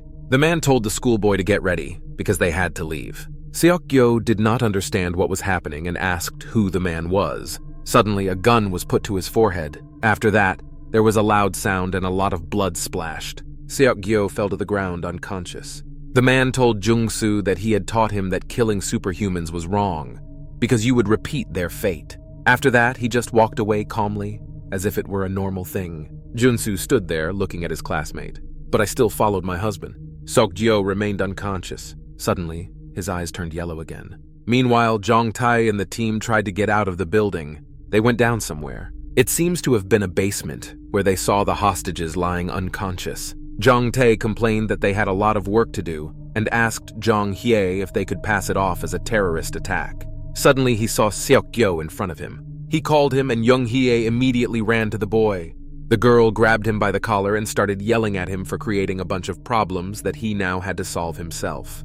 But the teenager abruptly pulled out of her arms, hitting her loudly. He straightened his collar and said that he had already run and fallen. Seok-gyo said that thanks to him, they were able to get through the school easily, because after school he would have run off in an unknown direction, so they should be grateful. After that, he called the girl a white-haired woman and told her to bite her tongue, which made her very angry. Jong Tae tried to resolve the situation somehow, so he hugged Seok-gyo and patted him on the shoulder. But the guy was confused by the way he called him, so he asked him again. Jung Tae and Jung Hae did not understand what was happening. Seok-gyo asked why they called him by that name. After that, the guy began to lose consciousness. He just fell to the floor, flying headlong. Jung Tae immediately began to catch him and bring him to consciousness. Jung Hae couldn't believe her eyes. Everything was so strange. But she kept her composure. The boy realized that the name he heard seemed unfamiliar to him. He could not believe that his name was really Han Seok-gyo. Meanwhile, the events moved to a different quarter. There was a white car with its headlights on. Junsu and the investigator were sitting in it.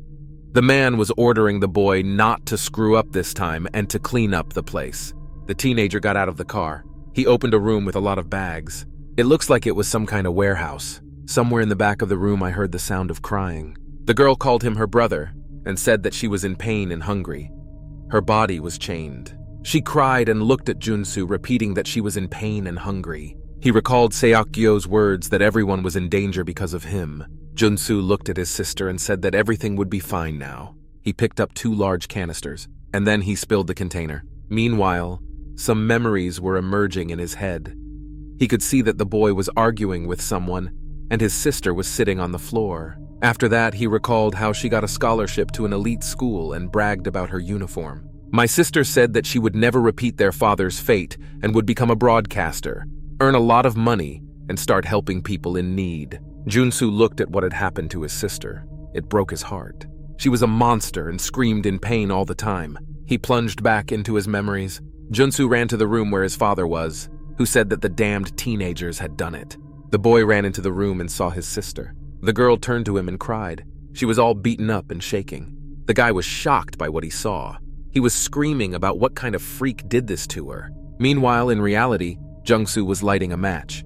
He kept his face calm. The boy remembered his father going through the sacks in this room. He was yelling at him and asking how his father could take money from them. After that, he said that he didn't care about Youngji at all. My father held on to his cane and said that he felt sorry for his sister. But life went on, especially since the parents of those boys would have gotten them off anyway. He then added that it could be considered an investment in Yeonji. Jungsu was shaking. His eyes suddenly turned yellow, and he felt a rage and strength he had never known before. The father continued to say something to his son, but fell silent when he saw what was happening to Jinsu. He asked his son what had happened to him and was very scared. But Jungsu had already turned into a monster, and his mouth was about to devour his father. The monster did not spare anyone, and did not care about the screams of a loved one. Meanwhile, in reality, everything was on fire. Jungsu kept remembering Seok-gyo's words that it wasn't too late to make amends. They could deal with the infection and live a normal life. The guy looked at the fire for a while and left. He thought that he had already gone too far. The events moved to the organization's premises. The screen showed photos of students before and after the transformation and brief information about them.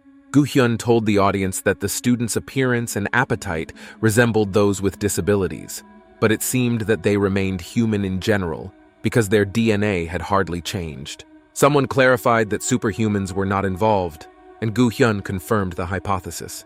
The man with the mustache asked what kind of liquid they had found in the school, because it caused an instant mutation. Gu-hyun said that they found out that it was created from plasma. The man whispered to the others that their organization was already 7 years old, but this was the first time he had heard of blood-borne infection. Gu-hyun heard about it and commented that it could be a virus, and then added that there were no characteristic cells in the fluid. And then he added that preliminary data showed that the blood from which the plasma was taken belonged to an unruly person. The man with the mustache was shocked by what he heard. Gu-hyun said that their organization had about 900 people, and they found half of them in the last 2 years. He switched slides and said that perhaps this trend was global in nature. On the screen, he showed Seok-gyo and said that it was a new unruly that had a great regeneration, and added that earlier in the year they had only 1 unruly, and now they have 3. Gu-hyun went on to talk about Seok-gyo and added that the boy had easily recovered from his bullet wound. The man with the mustache said that it was incredible that Seok-gyo was able to survive after all that. Gu-hyun commented that mutating cells lost their stability during transformation, resulting in the organism suddenly gaining superpowers. Then he added that the existence of an uncontrollable that could turn people into monsters was quite real, and that Seok-gyo was an example of this. He said they had to find it and destroy it at all costs. Suddenly, the audience was frightened by what they saw. Someone said that they had a lot to do, and that's what caught everyone's attention. It was a woman who was closing her umbrella. She was saying that if they lay low, they would not be found. It turned out to be Yo-yeon, the first of the superhuman species. The woman spoke calmly, thinking over every word. Everyone greeted her as if she were the president. Yo-young had just returned from Jeju Island. She reassured everyone and said that they had faced similar situations before, so they would be able to cope now. Yo-yeon was angry, so her face started to turn into a monster. The newspapers screamed with headlines that said 16 teenagers had started a fire. The news said that everyone had fled and no one had been caught. There was even a hooligan raid as a hypothesis. Seok-gyo read the news on his phone, and the author wrote that he knew the whole truth, so he wondered if these events were connected. Due to the repairs, the school was closed for 2 Sundays. Suddenly, someone said that 2 Americanos were ready. Seok-gyo put down the phone and looked at Seo-hee. The girl looked very upset because she felt unwanted. The guy noticed this, so he apologized to her and offered to go out together because he had been given money. Seo-hee started to squirm, and Seok-gyo tried to persuade her when suddenly his phone started ringing loudly. It was Jong-hye. The guy thought she knew how to break a buzz. He had to pick up the phone, and immediately there were shouts that Seok-gyo should immediately run to the organization. He put the phone down and said he would be right there. Seo-hee asked who it was. Seok-gyo was very nervous, he was ashamed, but he said he had to go. The girl sighed sadly. Then she put on a smile and told him to go if it was so urgent. Seok-gyo apologized and promised to go out next time. The guy ran up and spoke to Jong-hye. Seo-hee was left alone. She regretted that she hadn't had time to ask him something. It was at school that she saw Seok-gyo bleeding and unconscious. Jung-hye and Jung-tae were screaming loudly, so she heard them talking. Seo-hee was very scared at the time because she was genuinely worried about Seok-gyo. She wanted to ask him if he was okay, but I couldn't and was left alone with 2 drinks. The events moved to a certain quarter. The guy was standing on the edge. It turned out to be Seok-gyo, who was standing on the edge of the roof. Cold sweat ran down his face and he was very nervous. He turned to the team and asked if they were serious. Jong-hae told Seok-gyo to stop chewing on his snot and sit down. The other 2 were on their phones. He was very nervous and said that he was afraid of heights. Then Jong-hye started threatening him with the subway. Seok-gyo agreed to come over. He looked down and tried to overcome his fear. 5 hours earlier, they all came to Gu-hyun's house. He had to solve the problem of the teenager's inability to transform. Seok-gyo stood in a stupor and did not know what to do. He said that there was no way he could do that. Gu-hyun said that they've had so many problems lately that it would have been easier to just kill Seok-gyo. Jong-tae was outraged and said that he could have said that in front of the boy. Then Gu-hyun stood up and reached for the knife behind his back. He abruptly grabbed Seok-gyo's face. After that, he put a knife to his face and threatened to cover his head if he did not convert. Gu-hyo even scratched Seok-gyo's face. Suddenly, I heard the sound of skin breaking through. Gu-hyo's shirt was torn and his body was covered with wounds. Without realizing it, Seok-gyo turned into a monster and injured his friend. Gu-hyo commented that Seok-gyo only transformed in situations that threatened his life and was so uncontrollable. The teenager asked why he was labeled as such, because he had been called that before. Gu-hyo explained that the uncontrollables were a cross between superhumans and defective people. They had a mind, but their condition was unstable because of the same cells. Therefore, mutants with superpowers appeared among the uncontrollables. He added that Seok-gyo's ability to regenerate made a lot of noise, but the teenager didn't even know about this ability. Gu-hyo went on to say that until recently, the defective and the uncontrollable were one species and were simply exterminated more often. Seok-gyo was frightened. Gu-hyo explained that there was a high probability that the teenager would also be killed, but if he learned to restrain his transformations, they would help him. Seok-gyo immediately shouted out what he had to do, which made Gu-hyo smile with pleasure. But what he said next sounded crazy. The guy gave me a noose and said that first, Seok-gyo had to be killed. After a while, the teenager was already crouched in a tree. Gu-hyo asked him if he felt in danger. Seok-gyo said that he was even comfortable. Gu-hyo commented that it was probably because of his strong muscles that it wouldn't have worked. Then they decided to try the water and came to the pool. Seok-gyo was underwater for a long time. Suddenly it came up and gasped for air. The guy on the phone said that Seok-gyo had been underwater for 30 minutes and 26 seconds.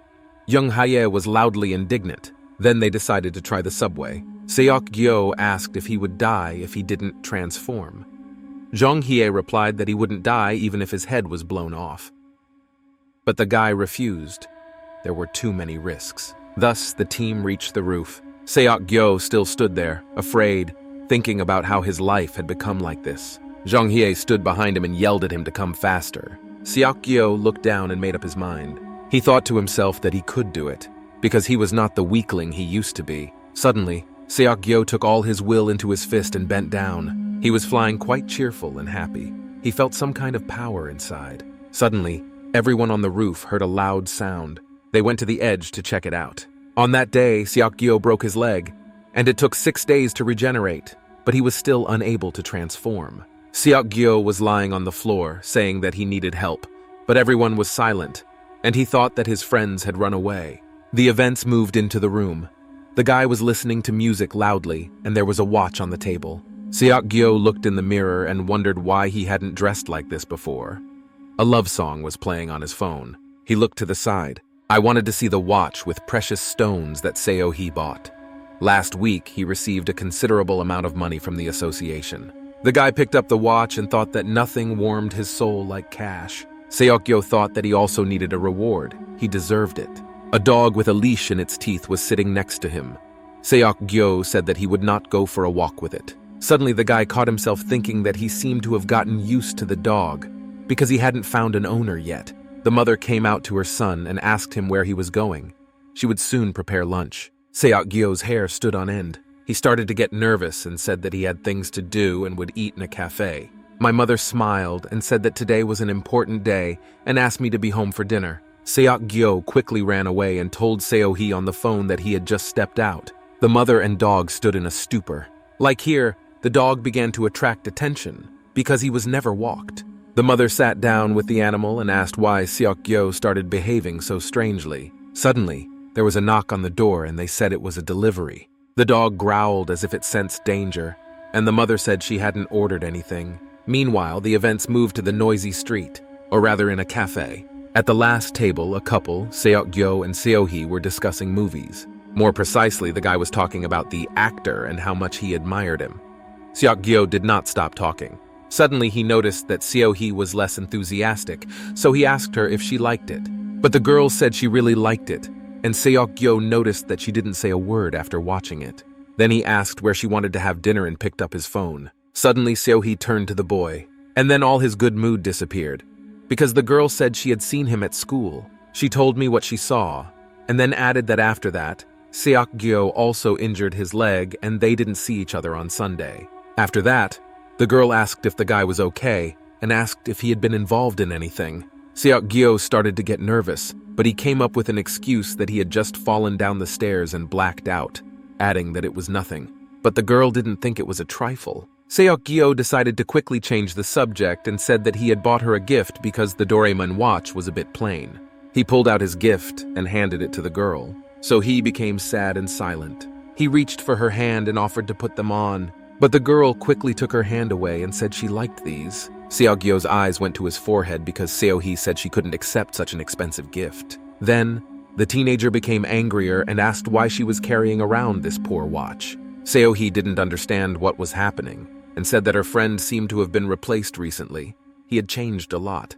Suddenly, Seok-gyo started shouting and asked why he had to report everything because they were having a good time. He asked her what else she needed. Seo-hee completely changed her tone and said that she was just worried about the guy. After that, Seok-gyo slammed his hands on the table and said that she would not help him. Everyone in the cafe turned to them in horror. So he did not know where to go. She was ashamed. She forced a smile and apologized for meddling in her own business, but tears welled up in her eyes. Seok-gyo looked at her silently. Then he abruptly stood up and said that he had lost his appetite, so he was leaving. The guy just walked out without waiting for Seo-hee's answer. He walked menacingly out into the street. Seok-gyo thought about how she didn't know how strong the boy was and had no idea how hard it was for him. He remembered the girl's look and wondered why she was looking at him like that. Just looking at her made my heart scratch. Seok-gyo sat down on the floor and realized that he was wrong, so he should apologize. Suddenly, he received a message from his mother. It was at that moment that their normal life came to an end. In the message, their mother asked them to come home as soon as possible. I received a photo on my phone where the boy's parents were being held hostage, and a knife was held to his father's throat. Seok-gyo couldn't believe what he was seeing, and shivers ran down his spine. The kidnapper wrote that their patience was running out. Seok-gyo immediately ran and quickly dialed someone on the phone, but my father did not pick up the phone. The boy thought about why they had put the bags on his parents. It could have been a trap. But Seok-gyo rejected the idea because the couch had old scratches and the clothes were from earlier in the day. The guy decided that he had to hurry up and get out of there as soon as possible. He ran so fast that he didn't even look around. Seok-gyo did not notice the motorcyclist who almost hit him. Still, the accident was bound to happen. A pedestrian collided with a motorcyclist. The man immediately started shouting at the boy and saying that he had broken his bike because of him, so Seok-gyo had to pay him back. But the teenager remained silent and only looked at the vehicle while the man yelled at him. A few seconds later, Seok-gyo was already riding a motorcycle. He prayed in his head that his parents would be okay. Very soon, the guy finally made it home. He pulled into the parking lot to park his new vehicle. There was a black car behind Seok-gyo. The detective and his partner were sitting in the car. The man said that his partner had not slept because Seok-gyo had appeared. His assistant was really asleep and did not want to wake up. Meanwhile, the guy was taking the elevator upstairs. Suddenly, someone called him by name. It turned out to be a detective and his partner. The man said they hadn't seen each other for a long time. Memories of when he was in the hospital surfaced in Seok-gyo's mind. The detective said he had a few questions for the guy. The teenager said that he was very busy and could talk later. But his partner did not give up easily and hinted that the teenager was lying, because when the massacre began at the school, only the boy survived. The man reached out to Seok-gyo, but he shoved him away and yelled that he said he was busy. Suddenly, he got a call on his phone. He picked up his cell phone and saw that his mother had called him. The guy immediately picked up the phone. His partner was outraged by this fact. Seok-gyo was very worried and asked how his mother was, but in response, he received silence. Suddenly, the other end of the phone said that the guy had to deal with this tale.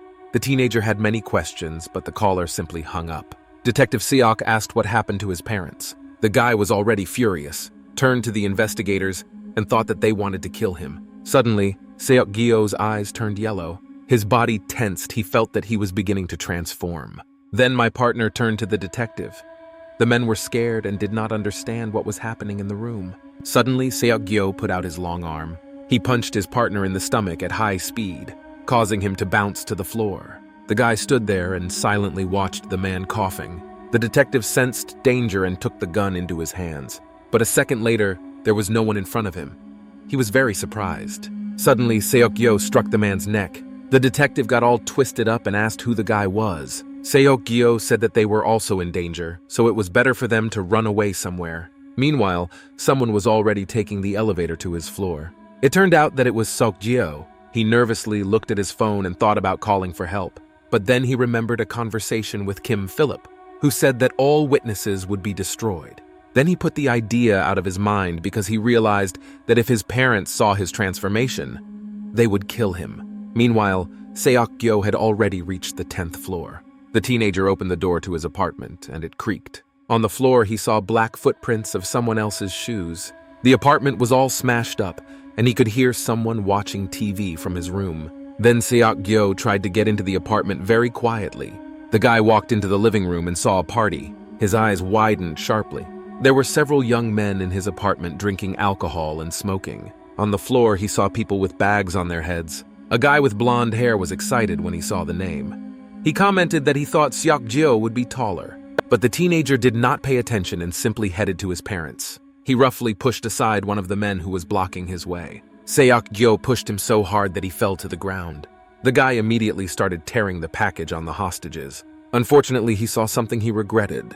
His mother was crying under the package. Seok-gyo immediately rescued both of his parents and asked if they were okay.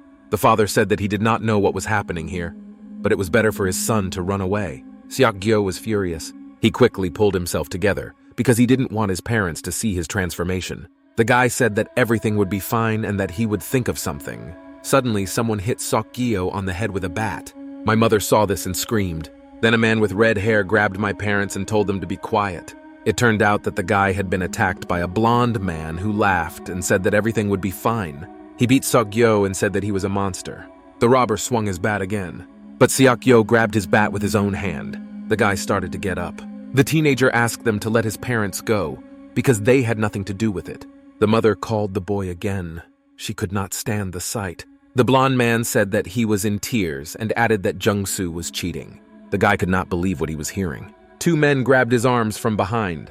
Seok-gyo asked if Jung-soo had sent them. The blonde boy said that they were ordered to beat the teenager to death until he transformed and then deliver him to someone. And then he said that if Seok-gyo died, it would be okay. He grabbed the teenager's head and asked him not to die. After that, he drove his knee into the guy's head. The characteristic sounds of bones breaking were heard. The guy's face and mouth were bleeding. Behind Seok-gyo, another bandit swung his bat. After that, he hit the guy hard on the back. Seok-gyo flew to the floor. My parents were screaming and nervous. They were very worried about their son and asked him to be released. Then a man with red hair hit my father in the face to shut him up. Seok-gyo saw this and became very angry. Meanwhile, all the gang members started beating him. The teenager tried to cover himself, but realized that he had to get out somehow. Then, Seok-gyo abruptly grabbed his supervisor's leg. He spun around her and wrapped his arms around her. A guy with white hair screamed like a girl. Seok-gyo grabbed him by the neck and threw him to the floor. Then the teenager pulled a gun from his pocket. He leaned it against the attacker's head and ordered no one to move and to untie the parents. But the offenders did not believe him and laughed at his weapon. Seok-gyo was not laughing. He shouted again to let his parents in, otherwise he would shoot. Then the gang leader said to let his parents go. A man with red hair told them they were joking and let them go. Seok-gyo called his parents over. They were crying, and the mother started to say something. Suddenly there was a distinctive sound, and Seok-gyo's eyes widened dramatically. Her mother started bleeding from her mouth. Several spines of paws cut into her body, thus cutting through her body. The mother fell unconscious to the floor. Seok-gyo looked at this and could not believe his eyes. His face was shocked. It was as if the ground had slipped from under his feet. His parents were lying on the floor. The guy screamed loudly. After that, Seok-gyo abruptly turned into a monster and grabbed his parents. The guy started to turn into a monster. His body became muscular and covered with hair. Seok-gyo quickly stood up. His mouth became a real monster's mouth. The teenager's clothes were torn, so he stood there completely naked, but that did not detract from his cool look. The girl drank in a stupor, as did the others, because they were told that the guy was uncontrollable. But it turned out that Seok-gyo was perfect. The gang thought they were being played. After all, there were very few of this species. The guy started to say something when he was suddenly interrupted by a monster that blew off half his head. The offender fell to the floor, blood pouring from his head. Seok-gyo was very angry and he wanted revenge. Then the team quickly transformed. The monster was running at them. Before the bald man could even do anything, Seok-gyo's fist had already sliced through his stomach. The monster found and grabbed the spine of the offender. After that, he took it out of the guy's body. Then a guy with red hair stepped in and threw his big arm at Seok-gyo. Parts of its paws pierced through the monster's body. But this only made Seok-gyo more angry. The monster did not care about his wounds at all. It attacked the guy with red hair. The teenager simply nailed him to the floor, breaking it. The offender's eye began to bleed. Then Seok-gyo pierced the boy's neck with his thumbs. The poor man begged for mercy, but the monster said he wouldn't even think about it. He abruptly grabbed the larynx of a guy with red hair. After that, Seok-gyo went back and saw the girl he hadn't gotten over yet. She was shaking and could not believe her eyes.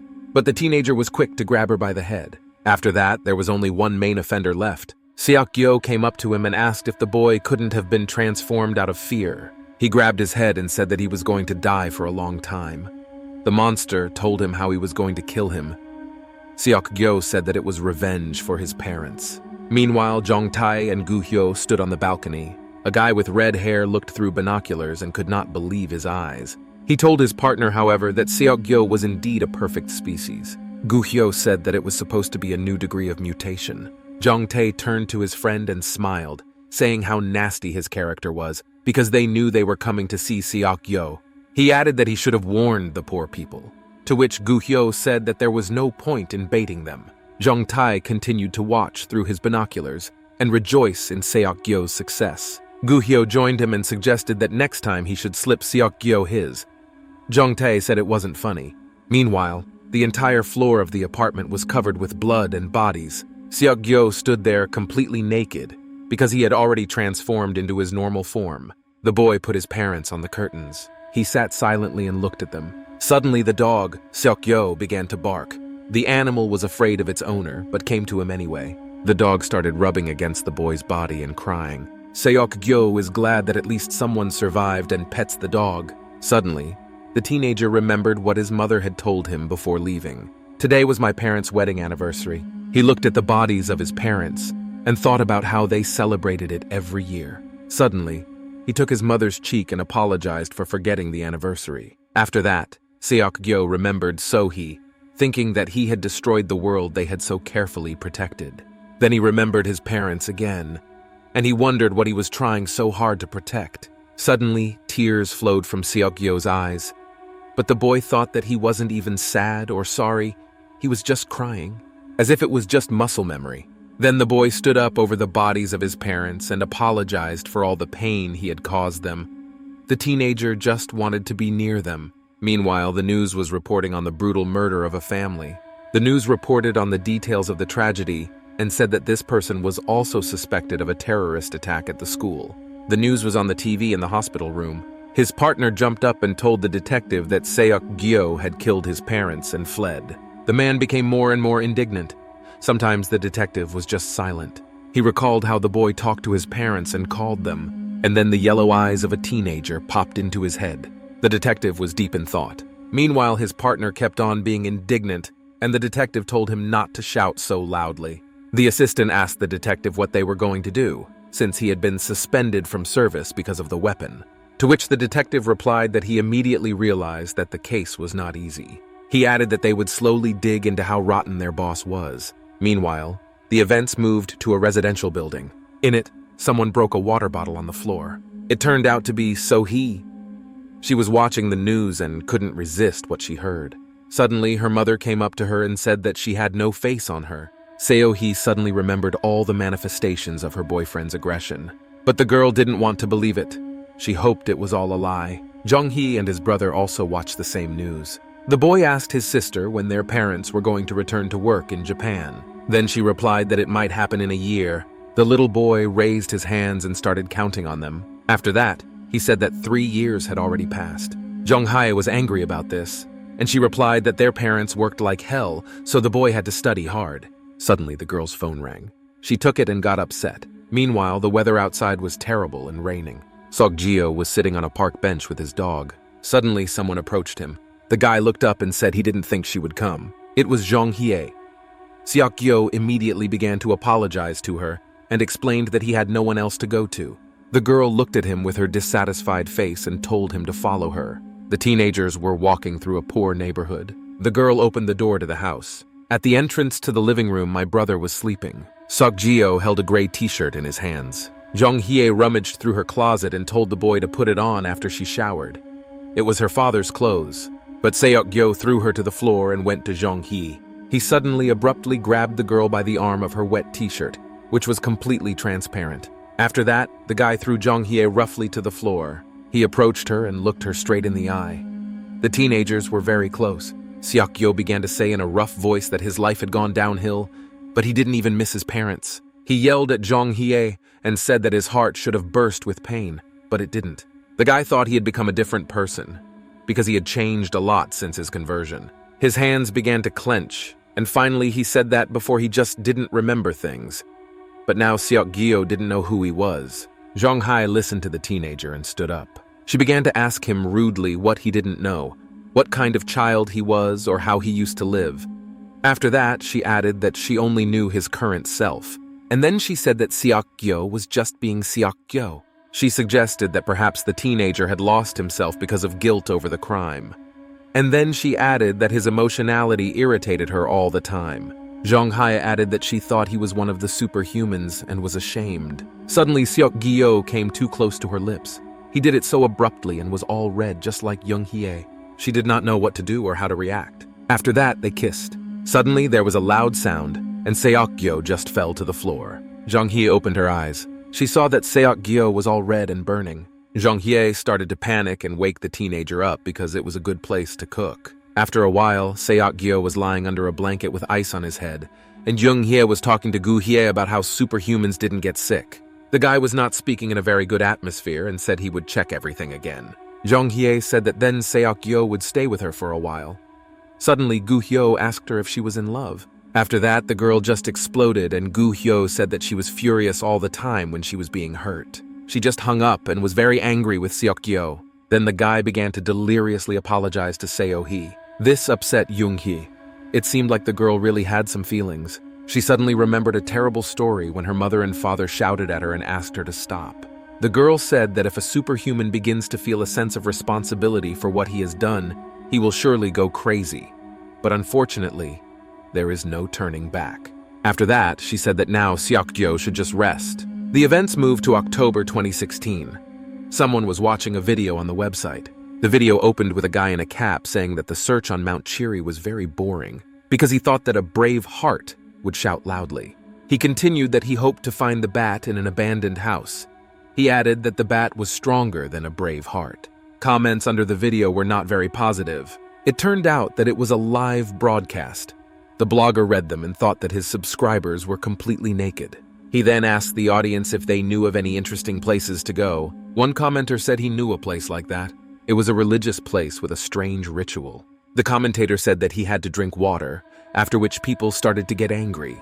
And then he added that they recently found the body of someone who had undergone the rite and had the word victim written on his chest. Suddenly, the blogger received a notification. He opened it. There he saw a photo with an inscription on the chest and body parts scattered on the floor. The blogger was actually very scared when he saw it and thought it looked like Guru. But he pulled himself together and showed the photo to the audience, saying it looked like Photoshop. The man commented that the organization was involved in the occult. Meanwhile, the chat became active and started sending reactions. A commenter said that he could have gone with the blogger to that place because he was afraid. The man agreed to go along and ended the broadcast by introducing himself as Choi Seong-hoon. A few days later, the blogger actually came to church. He corresponded with Han Seok-gyo, and the guy said he couldn't come over because he had a lot to do. Choi Seong-hoon thought he was just scared. But he decided that it was even better. The man entered the room. Everything looked quite nice. He was met by a nice woman who told him that Choi Seong-hoon had to hand over his briefcase and phone before the initiation. He was confused by the fact that he had to hand in his phones, but a nice woman told him that it was customary to avoid mishaps. Choi Seong-hoon obeyed and gave his belongings back. There were a lot of people, all dressed in white robes. The man took out another phone. He deliberately carried a spare phone with him at all times. The ceremony began, and everyone made a lot of noise. There was a mini pool of water in the floor where people dipped. The priest said prayers and initiated the newcomers. The woman said into the microphone that the newly elected should go to the lecture hall. There were bottles of water at the exit. The blogger took one. He bowed and thought that it was something strange and similar to a devil's cult. Choi Seong-hul unscrewed the water bottle and thought he was wasting his time. Suddenly, he remembered that the commentator had mentioned water. It suddenly dawned on him that it was about this water. He thought it had been drugged, so he decided not to drink it. Choi Seong-hul took out his phone to start filming. He decided to film the main faces of the gathering first, and was shocked that even the police chief came to get the evidence. Meanwhile, the lecture began. The blogger was very excited about what the content would do. Suddenly, his phone rang loudly. Meanwhile, something was being drawn on the blackboard. Choi Seong-hul's phone was playing to the entire audience and attracted a lot of attention. The blogger began to panic because he hadn't remembered to put his phone on silent mode. The lecturer asked in a rude and angry voice whose phone it was. He turned to the audience because no one was answering. His eyes suddenly turned yellow. The lecturer turned his head 180 degrees, craned his neck, and asked who had brought the phone. Choi Seong-hul panicked, sweat dripping down his face. The lecturer was approaching the blogger, and everyone else could not believe their eyes. He started to turn into a monster and asked Choi Seong-hul if he was filming. The blogger was just shaking with fear and said that he had just received a phone call. He accepted the challenge by accident. It was Seok-gyo who heard the strange sounds. He heard someone being beaten and broken. Someone was screaming and asking why he was being treated like this, asking them not to bite him. Choi Seong-hul was shaking and holding the phone still. Seok-gyo asked what was going on there and if he was late. Meanwhile, the auditorium was all dark and strange sounds were coming. Choi Seong-hul quickly clicked on the flashlight to see what was happening. Suddenly, a monster appeared in front of him. He attacked the blogger and knocked him to the floor. Its huge, bloody maw devoured the man. The classroom was in chaos. The priest who was giving the lecture was eating someone, and there was blood all over the place. Choi Seong-hul managed to escape and was crawling on the floor. He grabbed his head and trembled with fear. Suddenly, his phone started ringing again. It was Seok-gil who ordered the blogger to get out from under the table. Choi Seong-hul listened to him. Suddenly, something was going to pounce on him. Something landed sharply on the table and broke it in half. Seok-gyo ordered me to duck to the right. The man did just that. Something cut his neck. After that, he was ordered to run quickly straight ahead, and then break down the door and run away. Choi Seong-hul did just that. He was suddenly followed by two monsters who were chasing the man. The lecturer shouted that he would eat the man. Choi Seong-hul was very worried and afraid. Seok-gyo ordered him not to turn around and to go down the stairs on the right. The blogger listened to all the caller's instructions because it was saving his life. Choi Seong-hul was being chased by the lecturer. He was about to get the blogger but only cut his collar. Choi Seong-hul ran fast, his fear giving him strength. Seok-gyo ordered me to run to the women's restroom. The blogger quickly opened the door, the monster lagging behind him, but the window was closed in front of him. Choi Seong-hul stood in a stupor. He was trembling and praying for salvation. Meanwhile, a monster was approaching the restroom. He started scratching at the glass on the door. Suddenly, the glass broke. The monster lecturer entered the room and shouted about his hunger. Choi Seong-hul then thought that he was finished. Suddenly, someone gave the command to lie down. After that, the window broke and a guy flew into the room. The blogger was shocked but lying on the floor. The savior flew straight into the monster. He stabbed him in the head with a knife, and the monster fell to the floor. After that, the guy pulled out a knife. He stood next to the monster and shook his head. It was Seok-gyo. He turned to the blogger and asked if he was okay. He then asked if he was late. Choi Seong-hul's tongue was numb. Seok-gyo didn't wait for an answer and left, ordering us to stay put and not go anywhere. The teenager said he would come back as soon as he cleaned up. Strange and terrible sounds of struggle were heard from the corridor. That was Seok-gyo fighting a monster. The boy fought with only a sword. Behind him, another monster was attacking. Suddenly, something flew over his head, but the teenager ducked. He pulled the thread over his hands. After that, the boy ran to the monster. He pushed off the wall so hard that it cracked. Seok-gyo flew over the monster's head so that it didn't have time to harm him, but only punched the wall. This made him very angry. Suddenly, Seok-gyo tightened the rope around the monster's neck, which he had tied earlier. The teenager watched with a cold look as the monster's body stopped breathing. After that, the rope cut through his neck and slipped out of his body. The monster fell to the ground. Immediately after that, another uncontrollable one with a mouth instead of a head screamed. Seok-gyo heard this and calmly turned toward the sound. He took a sword out of his briefcase. Then he ran to fight the monster. The teenager easily and maneuverably slipped under the monster, and he cut his body with his sword. The monster screamed loudly in pain. Then he fell to the floor, ending up like his brothers. Seok-gyo finished his work and cleared the area, so he had to inspect the audience. But there was no one inside the office, probably because the others had fled. Then Seok-gyo decided to return to blogging. Choi Seong-hul was sitting in the toilet, shaking with fear. The man noticed that it was surprisingly quiet. Then he decided that he had to get out of this madness. Suddenly, Seok-gyo walked in. Choi Seong-hul was so scared that he fell to the floor and screamed. Seok-gyo looked at him and said that he had told him to wait inside. The guy stretched out his hand. Choi Seong-hul screamed and begged him not to kill him. But Seok-gyo reached out to pick up the phone, thinking about what a coward the blogger really was. The guy just wanted to watch a video that Choi Seong-hul had shot. He saw the familiar face of his boss. He remembered that he had seen him at school. Seok-gyo showed this man to the blogger and asked if there was a tall teenager next to him. He was hinting at his classmate Jung-soo and started to make a face at him, but the blogger didn't see it. Then Seok-gyo asked if Choi Seon-hul was scared and explained that they knew his face. And then he opened his briefcase and said that he would keep the phone. The blogger asked what it was. Then there was silence. Suddenly, the teenager's face changed dramatically and he became angry and asked what the man had seen. Choi Seong-chul did not understand what was happening and began to tremble again. Seok-gyo then threatened him not to say a word on his channel or social media. Otherwise, he would take that photo with his body. Choi Seong-chul shook his head in fright. Seok-gyo said he would keep an eye on him. Meanwhile, a new day has come. A teenager was leaving a supermarket and talking on the phone. He talked to someone from the organization and said that he had hidden all the evidence and would tell the rest later. The teenager remembered that frightened blogger and wondered if he had overreacted. But it was better than being caught by the organization and dying. Seok-gyo thought that if the association found out that the teenager had saved his life, they would have a lot of problems. And then he ran away abruptly because he realized he was late. The boy ran to a nice pink house. He started slicing tofu, just like his mother. After that, he approached the wicker and tasted his dish. And then he set the table and invited the others to eat. Jong-hye's brother was very happy and said that with the arrival of Seok-gyo, they had a lot of food. He recalled how Jong-hye used to yell at him to cook if he didn't bring money. But Yoongi didn't know this, and he was eating the soup on both cheeks. Jong-hye scolded him and told him to eat in silence, and even Seok-gyo was scared. She began to educate her brother and said that she taught him not to speak with his mouth full and not to smack. Seok-gyo didn't know that Young Hae was so grumpy. After the meal, the girl said she would wash the dishes herself and ordered them to stay at home because it was dangerous to go out during the day. Seok-gyo was led by Jung Hye and Jung Gi. 3 months have passed since his parents were killed. For the first 2 weeks, Seok-gyo couldn't even leave the house. But the organization settled everything, and now everything was surprisingly quiet. Seok-gyo did the dishes anyway because he was dying of boredom. The weather was beautiful outside.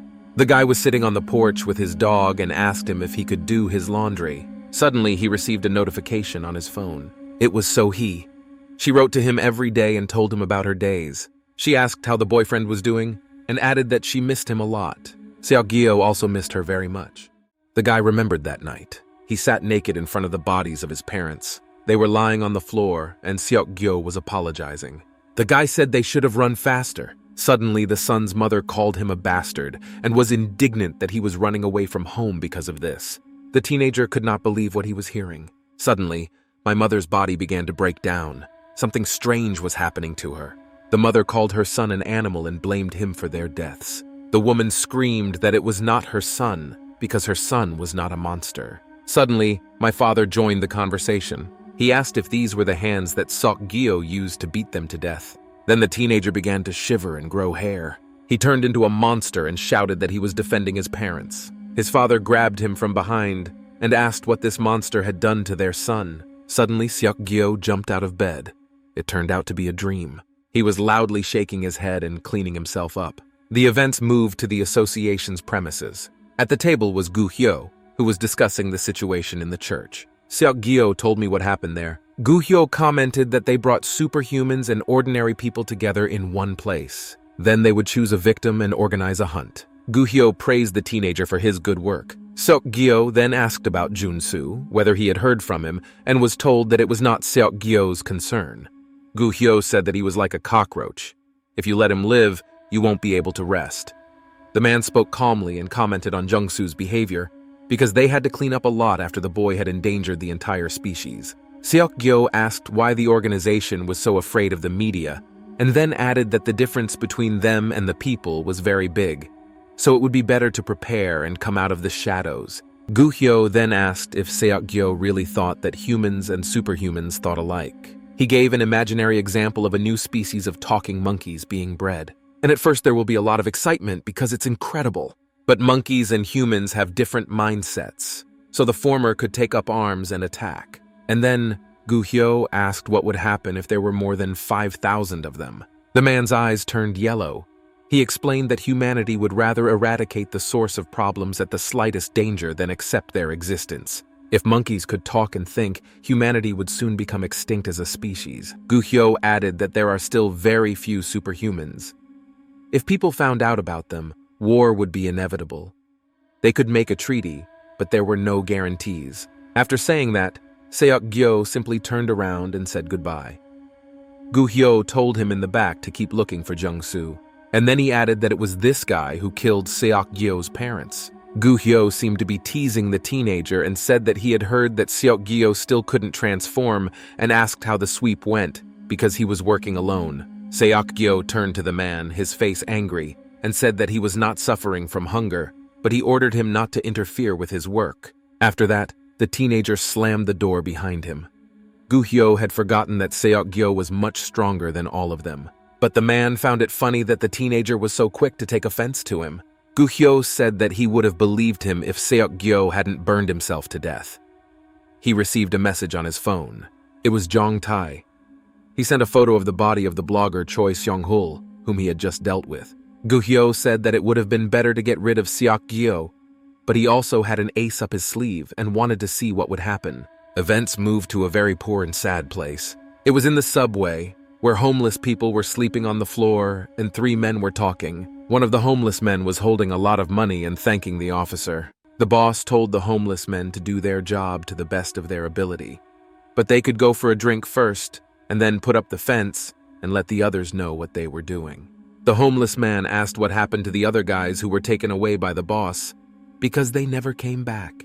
The officer's face changed dramatically and became angry. The homeless man added that it was hard for them without the young people.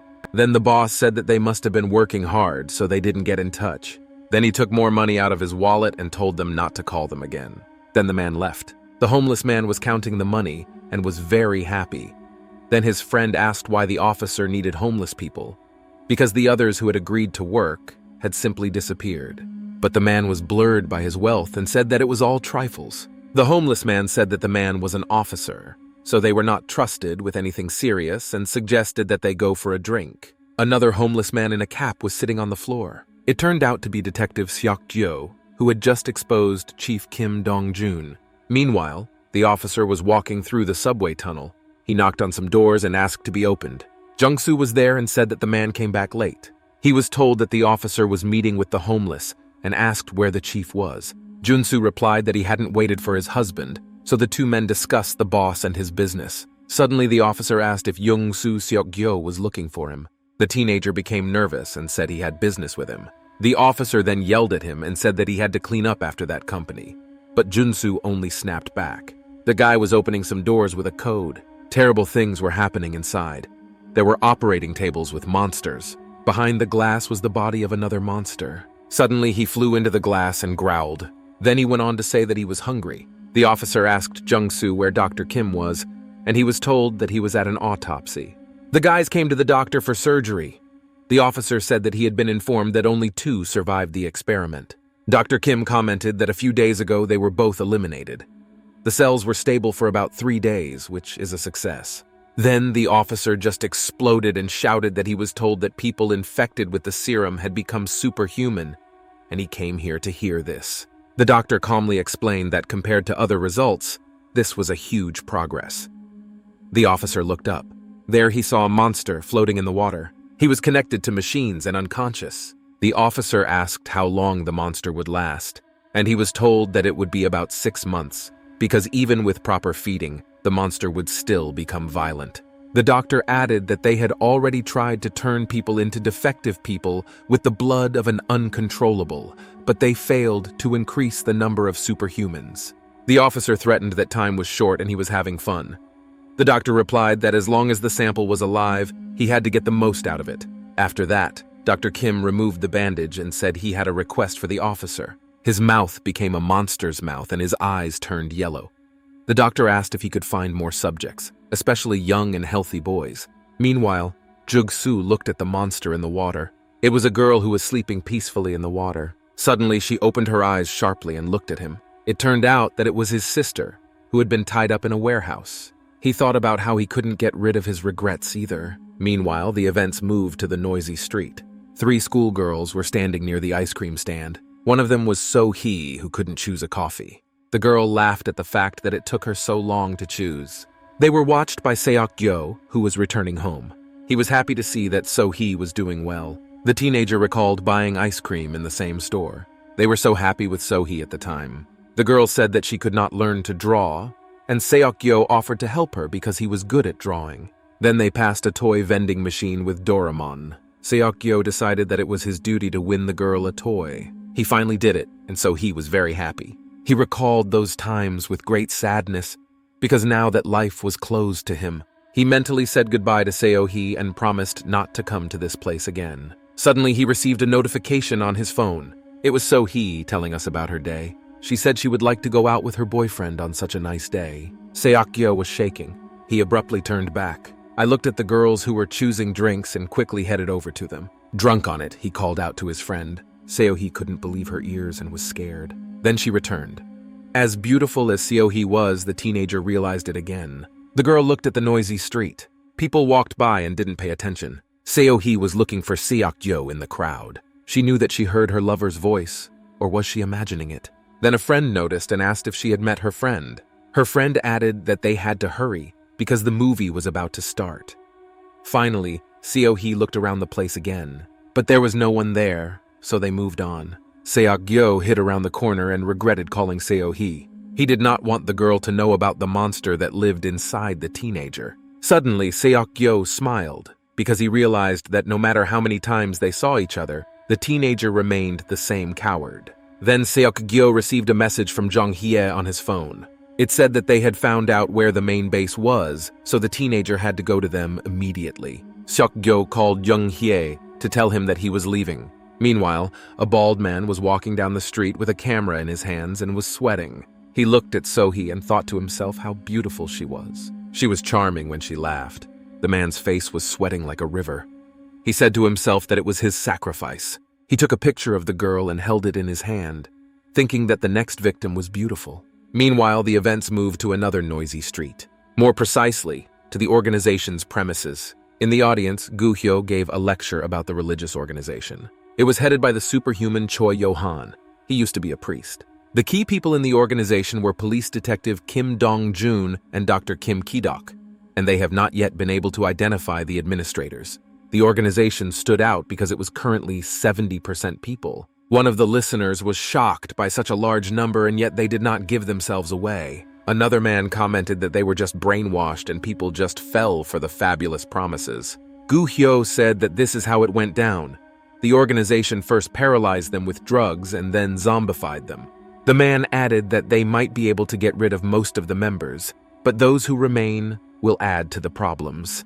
So he ordered the youth chapter to deal with it. Jong-tae began to get indignant and angry, and his friends held him back so he wouldn't do worse. Then, Yo-yeon interjected, saying that the organization was not the biggest problem, because it was also still unmanageable. Gu-hyo said that they would mark on a map where he went and appeared, usually in the metro area. He added that because of this, they lost one of the main members of the organization because he used secret passages. Gu-hyo showed us a map and said that according to analysts, the most activity was concentrated in these areas. One of the listeners commented that it was right in the center, right under their noses, but they didn't notice it anyway. Gu-hyo continued that they had several secret military bomb shelters underground that were not shown on the city map. The man added that the location was good, so there was most likely something there. Yo-young's face suddenly turned into a monster, and she told them to deal with the uncontrollable, while the others would get the materials for the experiment, and to prevent this from happening again, to clean up the mess. Afterwards, she asked Gu-hyo when they would start working, and the man smiled. She said the surgery would be in 2 days, on Monday at 2 in the morning. At the very back were Seok-gyo and Jong-hye. The teenager became angry and thought that Junsu would not be long, and he would take revenge on him for his parents.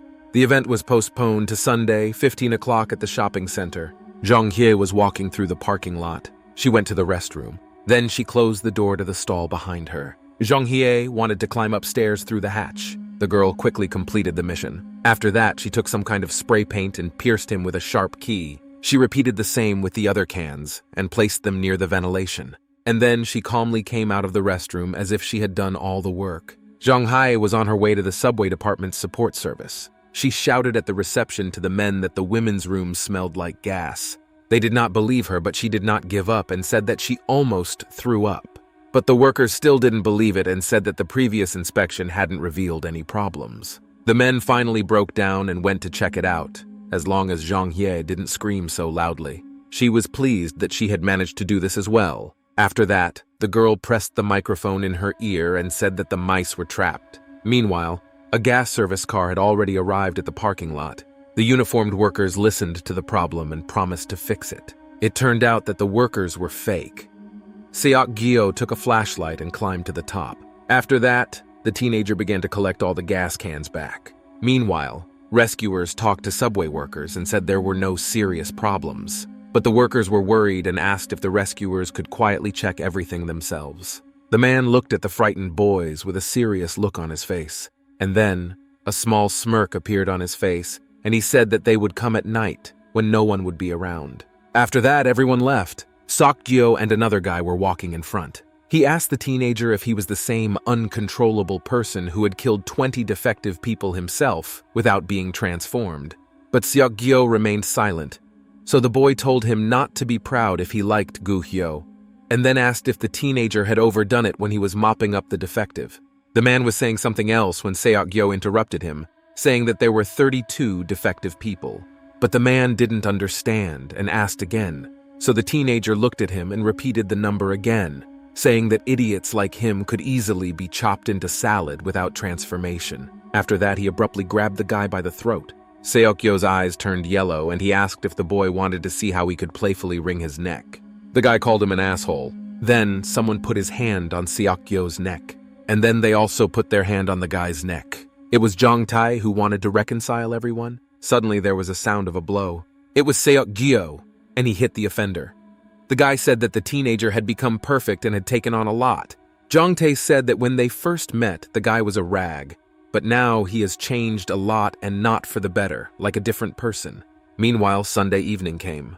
The events moved to the street. Seo-hee and her friend were returning from class. Yeon-seo's friend was traveling by bus, and Seo-hee was driving. The girl was standing there waiting for the car. It was late, and they still hadn't come for her. She decided to make a phone call. The calls came from the trunk of the car. Inside it was the body of a man with a phone in his hand. It showed a call from Seo-hee. She decided that she would take the subway. Suddenly, a man passing by pushed the girl. She fell down, and then a man from the car grabbed her. It all happened very quickly, and in a few seconds, the girl was grabbed. Then they put me in a black car, and she left in an unknown direction. The girl's phone was left on the floor. The events moved to the subway. Detective Seokgyo was riding the subway. In front of him were two people from the organization who were supposed to fix something in the subway. The detective noticed them, so he had to avoid being seen. He turned to the side. A man was pushing a cart down the hall. Suddenly, the detective grabbed him and put his hands over his mouth to keep him quiet. After that, he took him around the corner and cut him off. The detective dressed as an employee to avoid arousing suspicion. The other workers didn't notice him, so he could do what he wanted to do. Seokgyo had a camera up his sleeve. He thought that their room was much bigger than he had imagined. The detective wanted to find out if Bon-chan was really connected to the church, and that's why he wanted to hush up the incident. Suddenly, the man saw two others carrying an unconscious Seo-hee. The detective recognized her. The kidnappers brought the girl and put her on the floor. One of them said that Seo-hee wouldn't be alive anyway, so he suggested that we have some fun one last time. But at that moment, the girl began to come to her senses. She opened her eyes and asked where she was. It was a man who was taking pictures of her on the street. He said hello to the girl. His face looked crazy. Seo-hee tried to get out, but the men held her tight. Then, the man ordered his partner to hold her tighter, because he wanted to be the first. Suddenly, a detective appeared from behind him, waving a fire extinguisher and asking the bastard what he was going to get. After that, the kidnapper was hit on the head with a fire extinguisher and fell to the ground. The other partner, although holding Seo-hee, asked him not to touch him, but his face also kissed the fire extinguisher. After that, the detective called them scum and promised to lock them all up when he got out. The man asked the girl if she was Seo-hee from high school. The girl said yes, but she was afraid of the detective and trembled. He noticed this and said that he wasn't being bad, he was just undercover. After that, Seo-hee cried. The detective hugged her carefully. The girl cried even more. She was very scared. Then the man asked how she got here, but Seo-hee didn't know. It all happened too fast. Suddenly, they heard some footsteps. It was Junsu and another guy. They heard sounds from the room. The teenager went inside and shouted why the men were lying on the floor. He was shouting that they were supposed to bring the girl, but she was nowhere to be found, and the ceremony was about to begin. Meanwhile, the man and the girl hid in the hood. They crawled on it to get out of the room. The detective said that they would use the ventilation shaft to reach the street. Suddenly, they heard screams. The man and the girl approached the hood and were shocked by what they saw. There was a hall where the ceremony was held. Everyone was shouting and praying. It looked like a real sect. Some even cried. The priest said that the end of the world was approaching, and that the earth would turn around and the sea would burst its banks. After that, his hand began to transform. It became bony and sharp at the ends of the fingers. The priest read a prayer and showed his hand to everyone. He was not afraid to give away his appearance. On the table was the body of a man held by two others. He was trembling because he realized that death was near. The priest read a prayer and then stuck his bony hand into the boy's body and he screamed loudly. And then I tore his heart out of his chest. All the other spectators screamed. They were delighted with what they were seeing. And the priest held up the organ for everyone to see. The poor guy was bleeding all over and looked terrible. Suddenly his head rolled down the stairs, and then she fell to the floor. The audience became angry and attacked that head like a hungry man. The detective and Seo-hee were watching. The girl covered her mouth with her hands to avoid giving herself away. Meanwhile, Seokgyo was filming everything with his camera. It was Monday, 2 in the morning. A black car was pulling up to the checkpoint. Workers said the parking lot was closed because of a gas leak. After that, they approached the homeless man and asked him to leave the room. People were also taken out of the underground tunnel, and they were loudly indignant. There were a lot of people in the middle of the mall, and a man standing on stage saying that they could have fun because the president would turn a blind eye to all their antics. Then, one of the men asked what to do with the people inside, because there were so many of them. Gu Hyo asked if they remembered that they were ordered to kill everyone. His eyes suddenly turned yellow, and he said that the hunt had begun. The men were sitting in the corridor reading something on paper. Suddenly, someone knocked on the door. The guy decided to open it and ask who was there, but there was no one outside the door. Suddenly, the man saw something strange on the floor. Below was a white toy car. He decided to bring it in and show it to others. Suddenly, the machine caught fire and burst into flames. After that, there was an explosion. It was very loud. Men were scattered around the room. After that, someone smashed the wall of the room with a fist. It was a big, pumped-up woman in a pink suit who said that if she had known there were so few people here, she would have come in through the door. Jong Tae cried and was outraged that they had destroyed his car, which actually belonged to the association. Other workers with machine guns came running to the sound, and there were many of them inside. Suddenly, a knife came out of Jong Tae's hand. He took it in his hands and shouted that the men should have come earlier because the machine had been destroyed for nothing.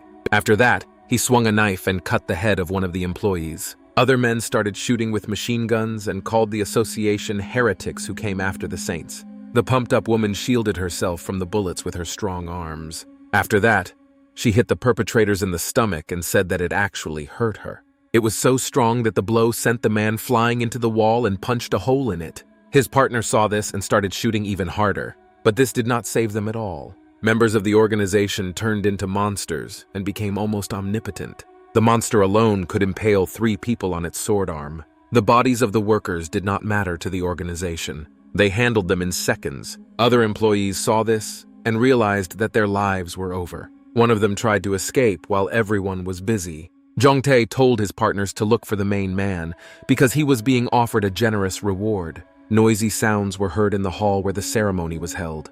The priest was indignant that their case was being disrupted. He was told that it seemed to be people from the organization, and then the priest went berserk. He asked where Chief Kim and Professor Kim were, but they were not there.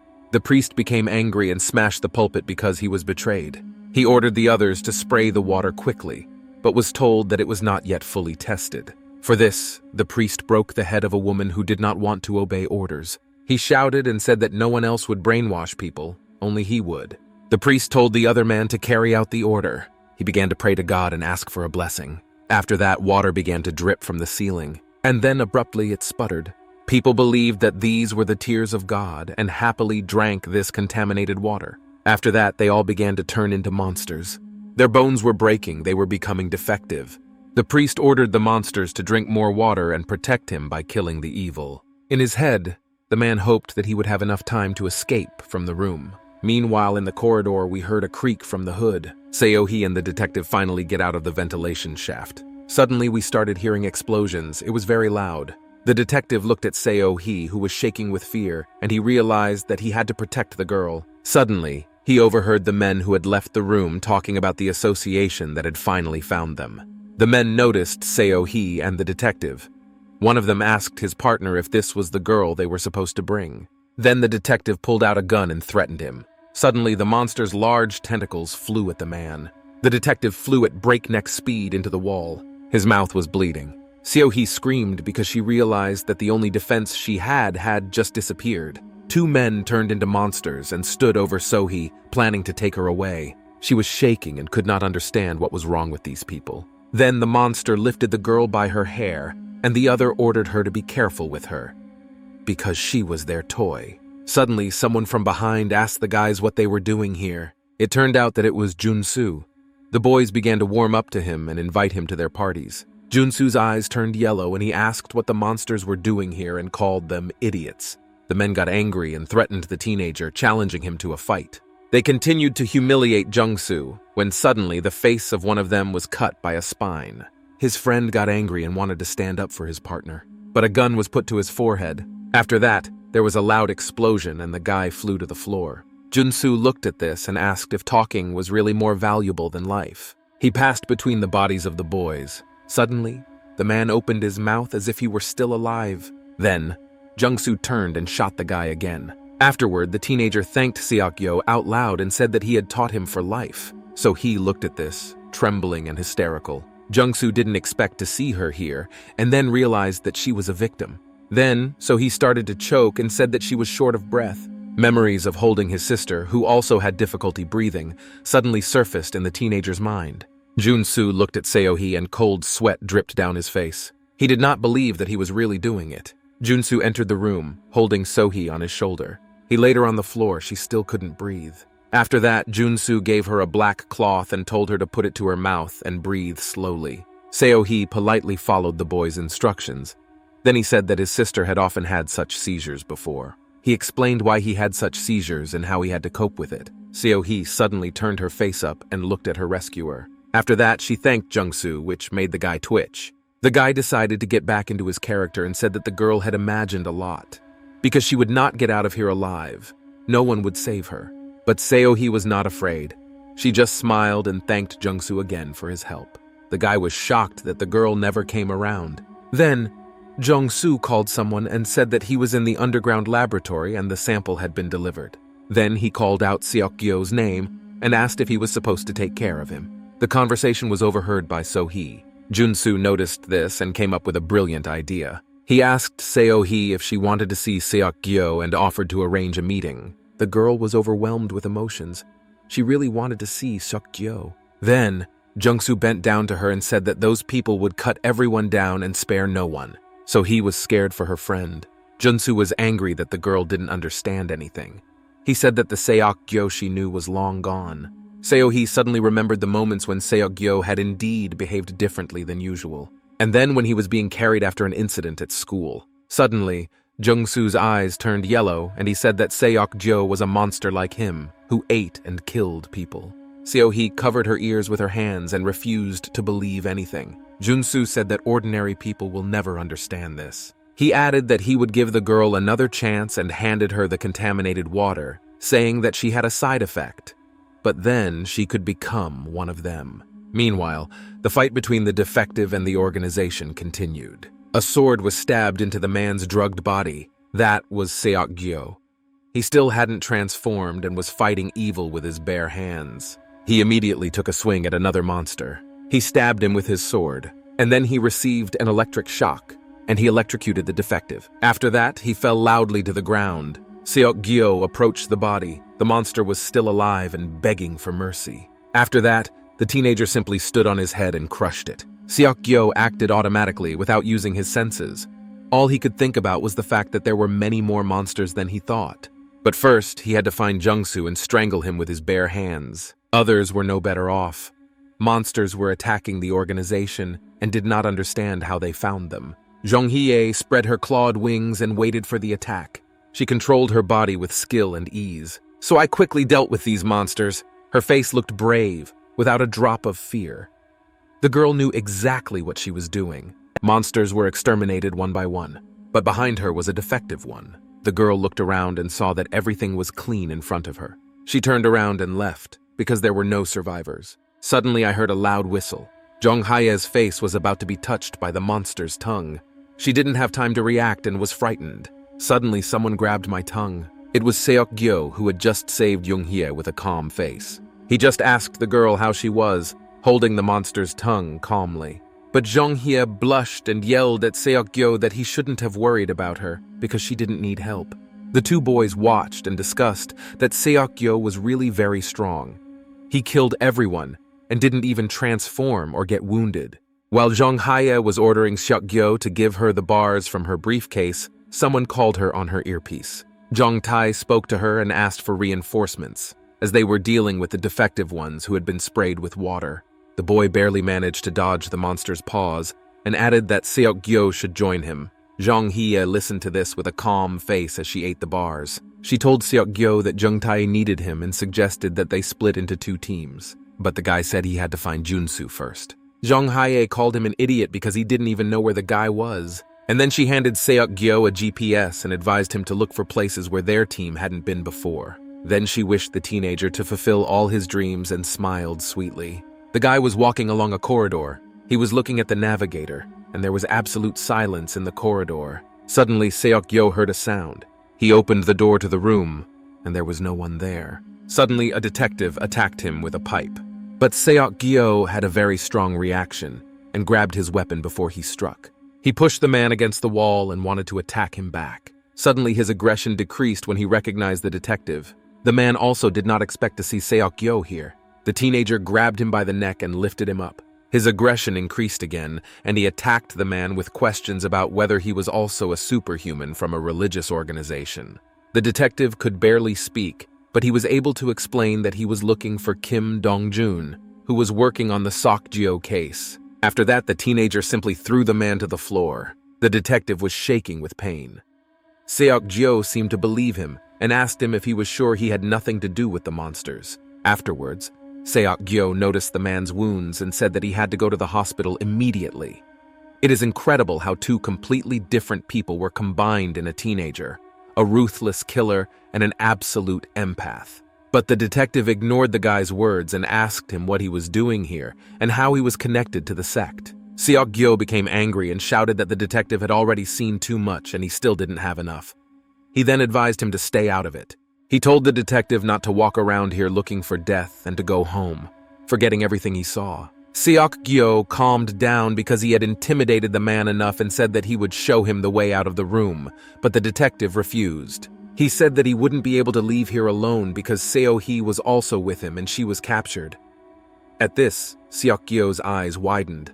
The detective said that at the school, Jung-soo had taken Seo-hee with him, and there was a laboratory in Sector G, and he thought the girl was there. Seok-gyo ran as fast as he could. The teenager was sincerely worried about So-hee because he had feelings for her. He cursed these bastards, because he deliberately stayed away from the girl so that she would not be in danger like his parents. Seok-gyo kicked the door of the room with all his might and shouted at Jung-soo to come out immediately. The guy stood calmly, as if he was waiting for a teenager. He smiled as if he was happy to see Seok-gyo. The teenager was very angry. Jun-soo said that he was a little late this time. Seok-gyo didn't listen to the bastard and attacked him as soon as he saw him.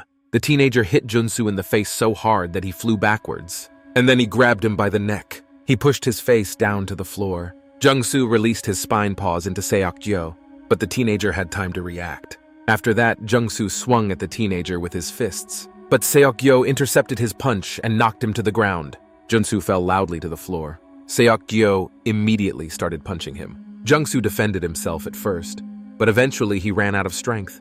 Then a smile appeared on his bleeding face. It made Seok-gyo even more angry.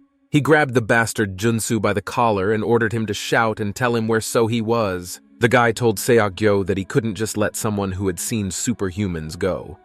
And then someone approached them. The guy's eyes widened. He could not believe what he was seeing. He saw a monster that wanted to eat. The monster's hair was the same as So-hee's. Seok-gyo stood up and could not believe what he was seeing. He ran up to the glass and said in a trembling voice that it couldn't be So-hee. Suddenly, he saw something that made his heart break in two. On the floor was So-hee's watch, which he had once given her. Seok-gyo scratched his hand against the door. Suddenly, his arm grew fur and turned into a monster's arm. The teenager abruptly turned into a perfect man. He talked about how he would tear everyone apart, even Seo-hee. Jung-soo was having fun with this, although inside he was worried about the teenager's anger. And when the guy saw Seok-gyo's real accounting, he couldn't believe it. Jun-soo then abruptly pressed the red button. This opened the door to the bars behind which the monsters were sitting, waiting for their dinner. The defective ones immediately crawled out of their cramped rooms. Jung-soo said that these animals were used for experiments that could improve superhumans in the future. He added that without these defective people, Jung-soo would have been at a disadvantage, and that everything was fair. Suddenly, one of the monsters came up behind Seok-gyo and spat something at him. The teenager managed to dodge, but the liquid hit the wall and corroded it in a second. But Seok-gyo was furious. He couldn't let another loved one die because of him. He dealt with the monster in a second, and then another one came at him. The defectives attacked Seok-gyo and ate the teenager, but for him it was like mosquito bites. He handled the monster with one hand without much effort, then immediately with another. Like a splinter, Seok-gyo tore off the monster's head. Then he threw it on the floor, smearing it on the surface. Immediately afterward, the tongue of the next monster flew at him. He wrapped himself around Seok-gyo's body. The teenager was being attacked by 3 defective people at once. His arms and legs were twisted, and at that moment, a monster came from behind, trying to pierce the teenager. But Seok-gyo released his spikes on the back of his head. The monster's body became leaky. After that, Seok-gyo abruptly broke all the shackles that restrained his movements and body. And then he grabbed the monster's tongue. He pulled him sharply toward him. Seok-gyo dealt with the defective ones one by one. For him, it was as easy as drinking a glass of water. It was the turn of the last monster. Seok-gyo roared as he killed everyone. Suddenly, a claw flew at him. It was So-hee. Without thinking, the teenager immediately attacked her. He looked at her face, and suddenly, Seok-gyo remembered what the girl was like during their first serious conversation. His body was trembling, and he could not do anything about it. Spikes came out of So-hee's chest. She didn't hesitate to poke them at Seok-gyo, who was a real monster. After that, the whole room was covered in blood. Seo-hee's spikes were sharp and cut through Seok-gyo's hairy body, but fortunately, it regenerated quickly and the wound healed instantly. Seok-gyo begged the girl to stop. He couldn't and didn't want to hurt her. Then he grabbed her by the throat, and then he lifted it up above him. Junsu told Seok-gyo to kill her because the old Seo-hee can't be brought back. He added that now she was just a stupid monster driven by hellish hunger. Junsu provoked the teenager by saying that Seo-hee drank water for him without even thinking about it, even though she knew she would die by his hand. After that, Seok-gyo simply closed his eyes to avoid feeling pity. His hand trembled, and he wanted to attack and kill Seo-hee. Suddenly, he remembered all the sweet moments that had connected them. The teenager did not want to do this, but his consciousness was stronger. Seo-hee was charming, and Seok-gyo couldn't forget her. Something was holding him close to the girl, and he couldn't understand why. My last memory was when Seo-hee said that she liked Seok-gyo a lot. After that, the teenager could not kill her and simply hugged her. The sharp thorns of Seo-hee penetrated his body and went all the way through, but the teenager endured the pain for the sake of his beloved. Seok-gyo said that he would find a way to bring So-hee back, and if not, he would definitely not leave her alone. Jung-soo laughed out loud. He told Seok-gyo not to pretend to be a saint, because they were just monsters and would never be human again.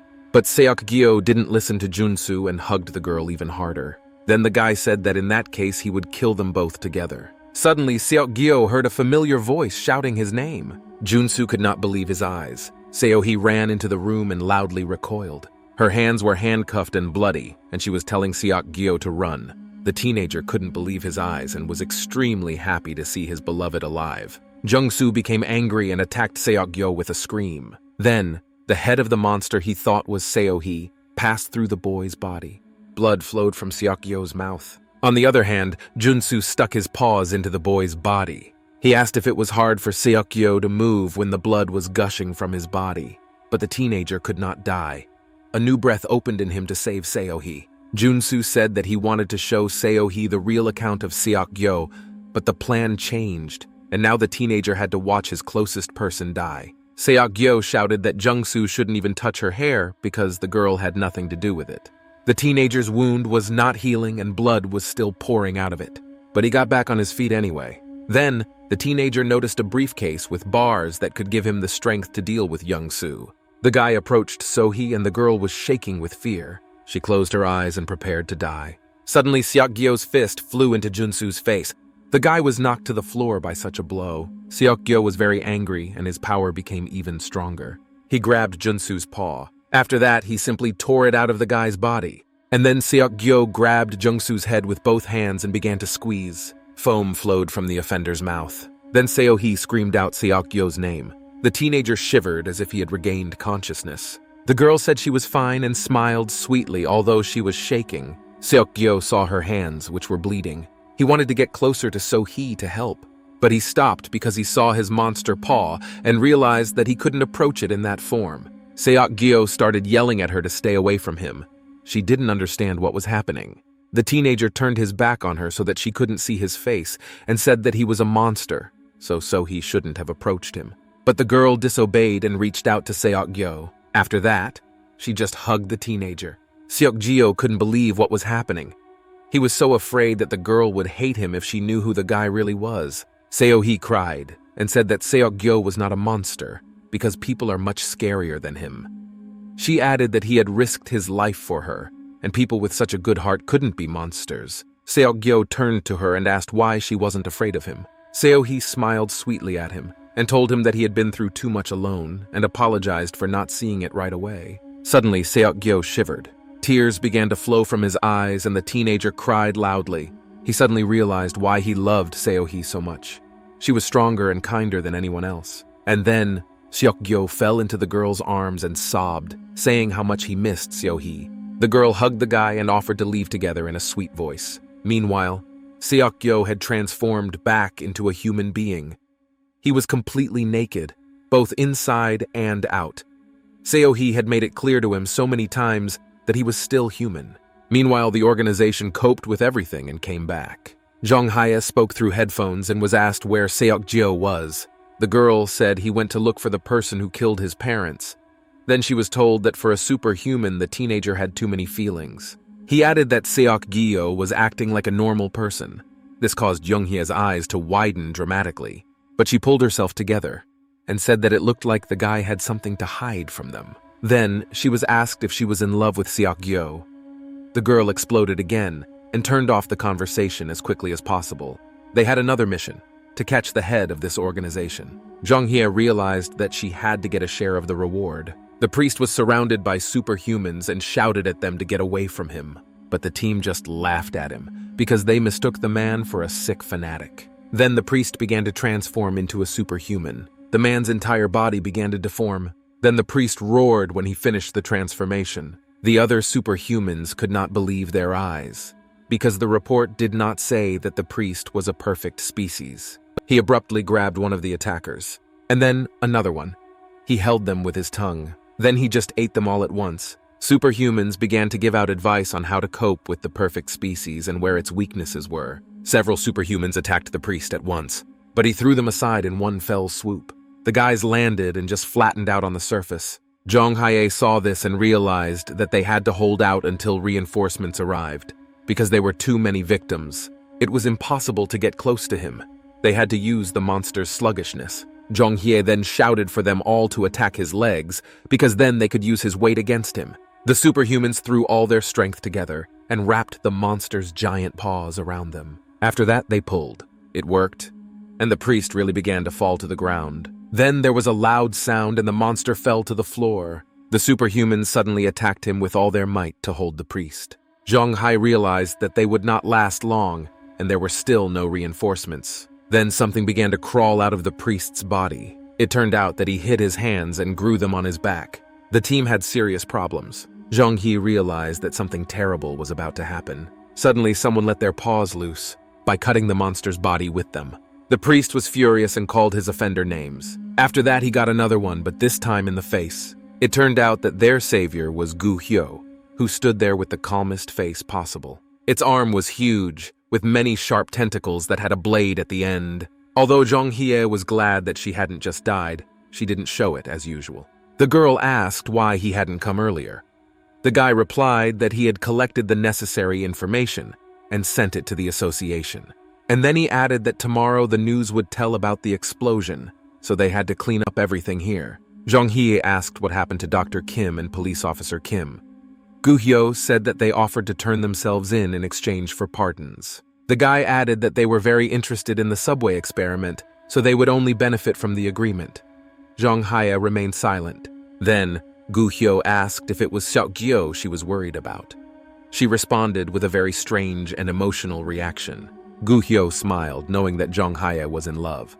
Then he threw her the phone. Jong-hye picked it up, and there was a video on it. It turned out that it was a camera recording of Seok-gyo talking to a detective. Jong-hye's face changed dramatically when she saw the teenager's reaction to the words that Seo-hee was in the room. Gu-hyo's face transformed, and he said that Seok-gyo had violated too many rules of the association in a few months, and it would be difficult to turn a blind eye this time. He added that they had to take appropriate measures. Meanwhile, the events moved to the subway, so he lay with her eyes closed. Seok-gyo was by her side and asked how she was feeling, because she had a fever. The guy gave her first aid, but her condition did not improve, so she had to go to the hospital immediately. Suddenly, someone walked by them. The guy's body was covered in blood. It was Junsu. Seok-gyo asked him why he didn't kill Seo-hee, even though he could have. The guy stopped. After that, A nasty, smug smile appeared on his face. Junsu turned to Seok-gyo and said that he would like to give him some advice, no matter how ridiculous it sounds. The teenager said that if the boy wanted to protect his beloved Sohee so much, he should have left the organization because they were not to be trusted. Seok-gyo just exploded after saying that and started to cover Junsu's mouth. He replied that the boy would regret his words one day. He added that when Seok-gyo was talking about the danger to his family and the cure for the virus, Jungsu wanted to hit him so badly. And then he said that at some point he also wanted to be cured, and now he wants to be cured too. Seok-gyo was in a stupor, and Junsu said that he didn't care whether they believed him or not, but the decision was up to the boy. Then Seok-gyo asked me to answer one question. Was it Junsu who sent those offenders to kill his parents? But the guy was silent. Then Jungsu just turned around and left, saying that his friends would be here soon, and added that there was a warehouse behind the lab that could be used to get out. He ordered Seok-gyo to get Seohee out of here as soon as possible. Junsu's voice sounded so confident that the teenager believed him. The events moved to the emergency room. Seok-gyo, Seohee, and the detective arrived there. The man was almost at death's door as he was severely injured and was taken for surgery immediately upon arrival. Others were hospitalized. Sohee was lying under an intravenous drip and breathing heavily. Seok-gyo was by her side. Suddenly, she grabbed the guy's hand. Seohee stopped him and asked where he was going, again without saying anything. Then, Seok-gyo pressed her hand to his and said that he would always be there for her, and as soon as he finished all his business, he would come back to her. Seohee smiled and said she would definitely wait for him. Seok-gyo said that he would definitely come back no matter what, and then kissed his beloved. Meanwhile, the events moved to the laboratory. Junsu was there, holding contaminated water in his hands. He suddenly remembered a conversation with Seohee, who had asked him if she could accept and understand Seok-gyo if she drank water. She looked at the bottle and hardly hesitated with her decision. After that, she just wagged all the water on the ground. Seohee told the outraged Junsu that she could accept and understand Seok-gyo even as a human being. Seohee looked at the boy and smiled, saying that the main thing is to believe in your heart, and she trusted Seok-gyo. Junsu was warmed by these memories. He smiled and thought that even without water, Sohee was desperate. He walked over to the closet and thought that he should try harder. After that, Junsu opened the closet. Inside was his sister, who had been in the laboratory before. She opened her eyes and looked at her brother. Jungsu smiled at her and said that he didn't know how long they could hold out like this, but it was better than sitting alone. She could not believe her ears and eyes. Junsu picked her up and carried her. Suddenly, someone stopped him and asked him why there were such changes. Jungsu was frightened at first, but then calmed down and said that Seok-gyo's naive words were much more pleasant than the arrogant talk of the boss. It was Gu-hyo, standing next to Jungsu, and he had just been named the boss. The man began to approach the boy and said that something had to be sacrificed for the future of superhumans, and he, as the leader, was responsible for this. Gu-hyo continued that ordinary people were hard to understand, but he thought it was easy for superhumans like him. Yeonji was trembling and clung to her brother as if she realized that something terrible was about to happen. Junsu replied rudely to Gu-hyo that if you listened to him, you could die laughing, and added that the man had even tried to turn his sister into a monster, although he hadn't realized it before. Junsu became angry and said that for Gu-hyo, people and superhumans were all garbage. The man replied that it was ugly and that he would kill him, and then released his tentacles at Junsu. Gu-hyo did it with a smile on his face, without a drop of regret. Junsu said that it was too early for him to die, and pressed the button in his hand. Then there was a loud explosion. A pile of stones fell on Gu-hyo right from the ceiling. Everything was suddenly covered with dust like fog. The man survived and looked at the aisle where Jungsu was supposed to be standing, but now it was covered with a pile of stones. Gu-hyo Lige sighed sadly and said that they hadn't realized how many hemorrhoids there were. Meanwhile, the events moved to a noisy city street. The bar was noisy and fun. Men were sitting at a table drinking. Chief Park said goodbye to his subordinates. On his way home, he stopped by a 24-hour pharmacy. Chef Park decided to take something for his hangover. After that, the man left the store. Right on the way out, he saw a group of teenagers smoking and drinking. When Park saw them, he immediately thought of his daughter. The man suddenly shouted and started scolding the teenagers for crippling their lives and ordered them to go home. But it would have been better if Chef Park had just gone home. But the alcohol had already taken its toll. The boss saw that there would be no business and told the teenagers to go home for the last time. Then he left them, muttering something under his breath. The city was empty and Chief Park was walking home. He could only hear his own footsteps because there was a deathly silence. After that, the man heard more footsteps behind him, and then he heard someone hitting the pole with a metal object. Chief Park came back to see what had happened. The same teenagers were standing in front of him. The boss immediately decided to run away from them because he felt in danger. The teenagers ran after him with weapons in their hands. Chief Park was already regretting what he had done. But he kept running and ran into the first entrance that opened. The door was open in front of him, so he decided to run in. The man found himself in an empty room with large windows. Unfortunately, Chief Park slipped on a puddle. He fell face first into the dirt. The teenagers caught up with him, and the gang leader began to extort money from the man. Chief Park was trembling with fear and begged them to negotiate with him. The teenagers laughed at him. One suggested filming the man on his phone and posting it on the internet. Then the leader told him to smile and started counting to 3. The photo was taken with a flash, so they saw some kind of monster in the background. They clearly did not like it. But the flash quickly turned off, so the defective ones were not visible again. The teenagers began to sweat and check what they had photographed. Suddenly, they were attacked by a monster. Their leader was being devoured by a monster. The teenagers started running for the exit and screaming. Suddenly, the girl saw a guy entering the room and was very happy to see him. She asked him to help their leader, not noticing that he was holding a body. Suddenly, the teenagers were cut in half in one fell swoop. They both fell to the floor. The boy turned to the monsters and said that not only did they eat without him, but they also missed out on food. And then he asked why these teenagers were here at all. One of the monsters said that they came here themselves when they were all eating. The guy was in a stupor, and then he said that they had hunted in vain and threw the man's body on the ground, telling them about the organization's raid. They could be in danger. Then the monster said that the association was hunting for the perfect. He was indignant and angry that the organization was playing a game. Meanwhile, Chief Park was shaking. The man tried to get out and get home quietly and unnoticed. The guy noticed him, so the boss asked him not to kill him. After that, a lot of blood splattered around the room. A guy with green hair smiled and asked whom he was supposed to kill.